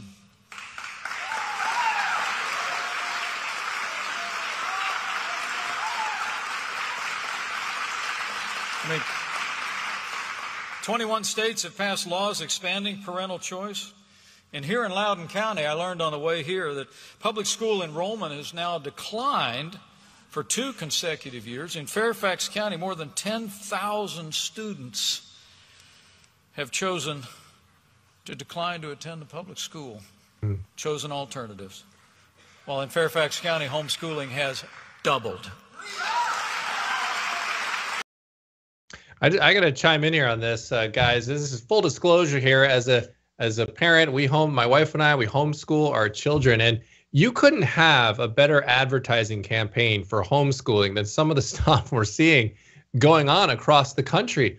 And, I kind of joke about it with my wife. When you watch, I feel for the parents and their frustration about the things that they're, saying that their kids are being taught. But on the other hand, I think to Mike Pence's point there about the people just deciding, hey, I've had enough of this. At some point, you say, I'm just going to stop coming to Caesar and begging for him to listen to me and to give me a little bit of what I want. People are starting to realize they can take that into their own hands. And I think while some may be a difficult situation for them, 2 parents working, et cetera, single parents, they're finding ways to make it work because their hand is essentially being forced. Yeah. They're showing up to school board meetings, Dan. I mean, we saw in recent months just parents showing up in force at some of these school board meetings and getting very fiery, getting very angry about what their kids are learning. COVID did reveal that when you have kids at home forced to learn at home because of COVID-19 and school lockdowns, a lot of these parents got a pretty good window into what their kids were learning and the curriculum that their school was putting in front of them. And they said enough. I mean, this is, that is definitely one result of COVID-19 and the pandemic and what's animated parents so much. And whether it's homeschool or whether it's, showing up to these school board meetings, parents have made their voices very loud in this election. Hey, guys, we have another big breaking story here. Get ready. New Jersey. The Republican is winning in New Jersey. Yeah, that's crazy, David, because I looked in earlier and I thought, well, maybe it's just the counties. No, it's 53% of the vote is in, and Ciattarelli's up by 1 percentage point right now. I'm from New Jersey, and I want to apologize about that up front, but I've got to tell you that I'm going to go deep into some of these counties here in a moment. Yeah. Give me a second. But, I grew up in Bergen County, a liberal kind of a bastion, if you will. Well, Bergen County is going 5% for Ciattarelli right now. What in the world's going on here? I mean, dude, apologies to New Jersey, because I think we kind of wrote it off a little bit early. I mean, that's at least what all the pontificators were kind of alluding to. And AP is saying 41%, David. I don't know where you said, what did you say? 53%? I've got, there's another tracker. So let's just go with AP. Let's keep it consistent. 41%. Well, AP is 41%, and they've got, 50 to 49, Ciattarelli. So there you go. I mean, maybe there's another bomb drop. I mean, look, if New Jersey is even close, and it looks like McAuliffe will be here in a second, so I will interrupt myself if he hits the stage. But if New Jersey is even close, David, I would think that would be a really troubling sign, I think, for Democrat. If you're a Democrat and you see New Jersey coming into play and maybe even being lost, I mean, I think that puts a whole new wrinkle on this evening. Well, 100%. I mean, we think Virginia is seismic. New Jersey would be, steroid seismic. I mean, seriously. I mean, this was not expected at all, even to be this close. Honestly, this should have been called an hour ago. It was not. So, all right. Go ahead. All right, we are being told to go ahead and toss. We're going to look in here on. That's the feed that's up on the screen here, but we'll stand by because apparently McAuliffe is just moments away from speaking, and we will take a listen in to what he has to say. I don't, guys. I was being told in my ear that he was imminent, but I don't see him on our screen yet. So, go ahead, David. Why don't you finish up that thought? I'll just chime in when I see McAuliffe come in. Yeah, well, I was going to say that the big issue there's been a lot of issues in Jersey in this race. One of them has been vaccine mandates, and that Phil Murphy. I should say Ciattarelli's been kind of harping that, Murphy's been out of control on the vaccine mandates. And so the spin was that Murphy would indeed win, and it's a validation of some of these vaccine mandates that we've been seeing in at least liberal states. But indeed, who knows if either A, that's the case, or B, just the fact that it's close suggests that something is afoot, something's in the water. Let me use another saying. But I'm digging through these numbers right now. This is a big story. What I want to double check here is what of the vote total hasn't come in from certain places in the state. So all right, here we go. Right. I think he's coming out, David. Yeah, go ahead, Jenna. Oh, I was just going to toss to the McAuliffe headquarters. It looks like Terry McAuliffe is taking the podium, so let's go ahead and listen in.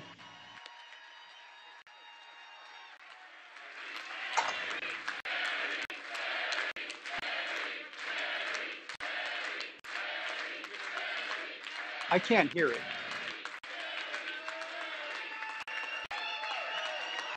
Well, good evening, everybody. What an honor to be here with you tonight. Let me first of all thank you for coming out here tonight. And I want to thank our great Governor Ralph Northam and Pam Northam for the great work that they have done. So we still got a lot of votes to count. We got about 18% of the vote out, so we're going to continue to count the votes because every single Virginian deserves to have their vote counted.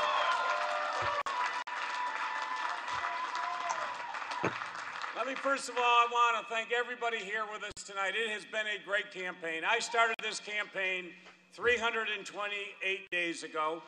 I have done an average of 7 to 10 events a day for the last 328 days. And it was great to be out here. And we opened up this campaign. When I kicked off this campaign down in Richmond with my great co-chairs, LeVar Stoney and Louise Lucas and Charnel Herring, to talk about how we needed to rebuild all of our schools here in the Commonwealth of Virginia and raise teacher pay and get every child access to a pre-K education and to get everybody access to broadband here in the Commonwealth of Virginia. And we have continued to take that fight throughout this Commonwealth. But first of all, I want to thank my family. I want to start by thanking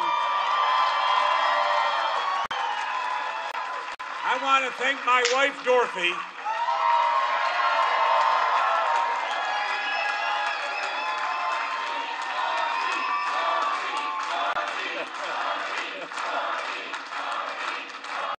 As you know, she has been a champion, a true policy expert, and through her efforts, as you know, 13 million more meals served to needy children here in the Commonwealth of Virginia. And I want to thank my family. You know, you don't get to pick your parents, as you know. You're born into family, and they have survived campaign after campaign. And I want to thank Dory, who is here with me tonight, with her fiance, Nick, who's here with us tonight. Jack McAuliffe, who is here with his fiancée, Shannon, tonight. Sally McAuliffe.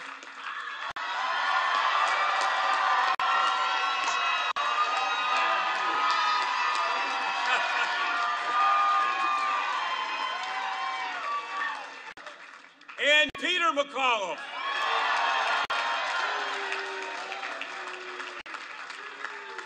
So let's count all these votes, but let me thank each and every one of you over the course of the last 11 months for the doors that you've knocked on, the phone calls that you made. Just last weekend, 450,000 doors knocked on, 2 million during the course of this campaign. I want to thank you. The McAuliffe family loves each and every one of you. Thank you for what you've done for this campaign. And I want to thank my campaign staff. It was the greatest campaign staff ever assembled, and give them a great round of applause for all the great work they have done. But folks, if I said long ago, this is a different state. All right, so there's Terry McAuliffe addressing the crowd there, and as he's indicated, he is saying we need to count these votes. So that is kind of what we thought may happen. That he may come out and say, hey, it's time to count these votes. They alluded to Fairfax earlier in the evening. David, you mentioned that as well. And it sure looks like that is what he is leaning on, and that is why he wanted to come out and speak ahead of Glenn Youngkin. There was, a little bit of wonder what he was going to say. But, this is classic Terry McAuliffe, let's remember, right? I mean, he's been an establishment Democrat for a very long time. He knows how this stuff works. He's seen Youngkin's lead go from 11 points to 10 to 8 to 6. He's hoping for Fairfax County. We talk about it being 100% in, but there's other counties out there. There's not many. It's going to be an uphill climb. But this is, he feels like this is going to be closer than a lot of people think. I think it's wishful thinking. But hey, knock yourself out. Let's stay on YouTube till 5 a.m. I don't care. I get paid by the hour. Bernie Sanders is paying me $15 an hour. What do I care? I'll stay. Today was all eyes are on Fairfax County now. That's where the recount is voting. Just to remind our voters, apparently both sides have signed off on the rescanned, and it was witnessed by GOP lawyers. Apparently, the recount had to do with an out-of-date or defective memory card. So we will anxiously await to see the results come in from Fairfax County. Hey, and by the way, let me just say this. This New Jersey race is blowing my mind. I mean, literally, someone needs to hand me an Excedrin. This is AP now has it at 51% of the vote in. Remember, before it was 41%. It's now 51% of the vote in. And look at this. Ciattarelli's up 3%. 51 to 48. And I want to do a disclaimer here, or I say disclaimer, just a caveat, an asterisk, call it whatever you want. I still haven't gotten into the counties. I'm going to do that now and kind of geek out a little bit to find out which counties are out, which counties are in, how much, and all of that, because this could be a bit of a mirage. Having said that, the fact that this hasn't been called, the fact that Democrats outnumber Republicans by over 1 million votes in terms of registered Democrats in the state, and the fact that Ciattarelli, with more than half the vote, is leading by 3 percentage points, that says something right there.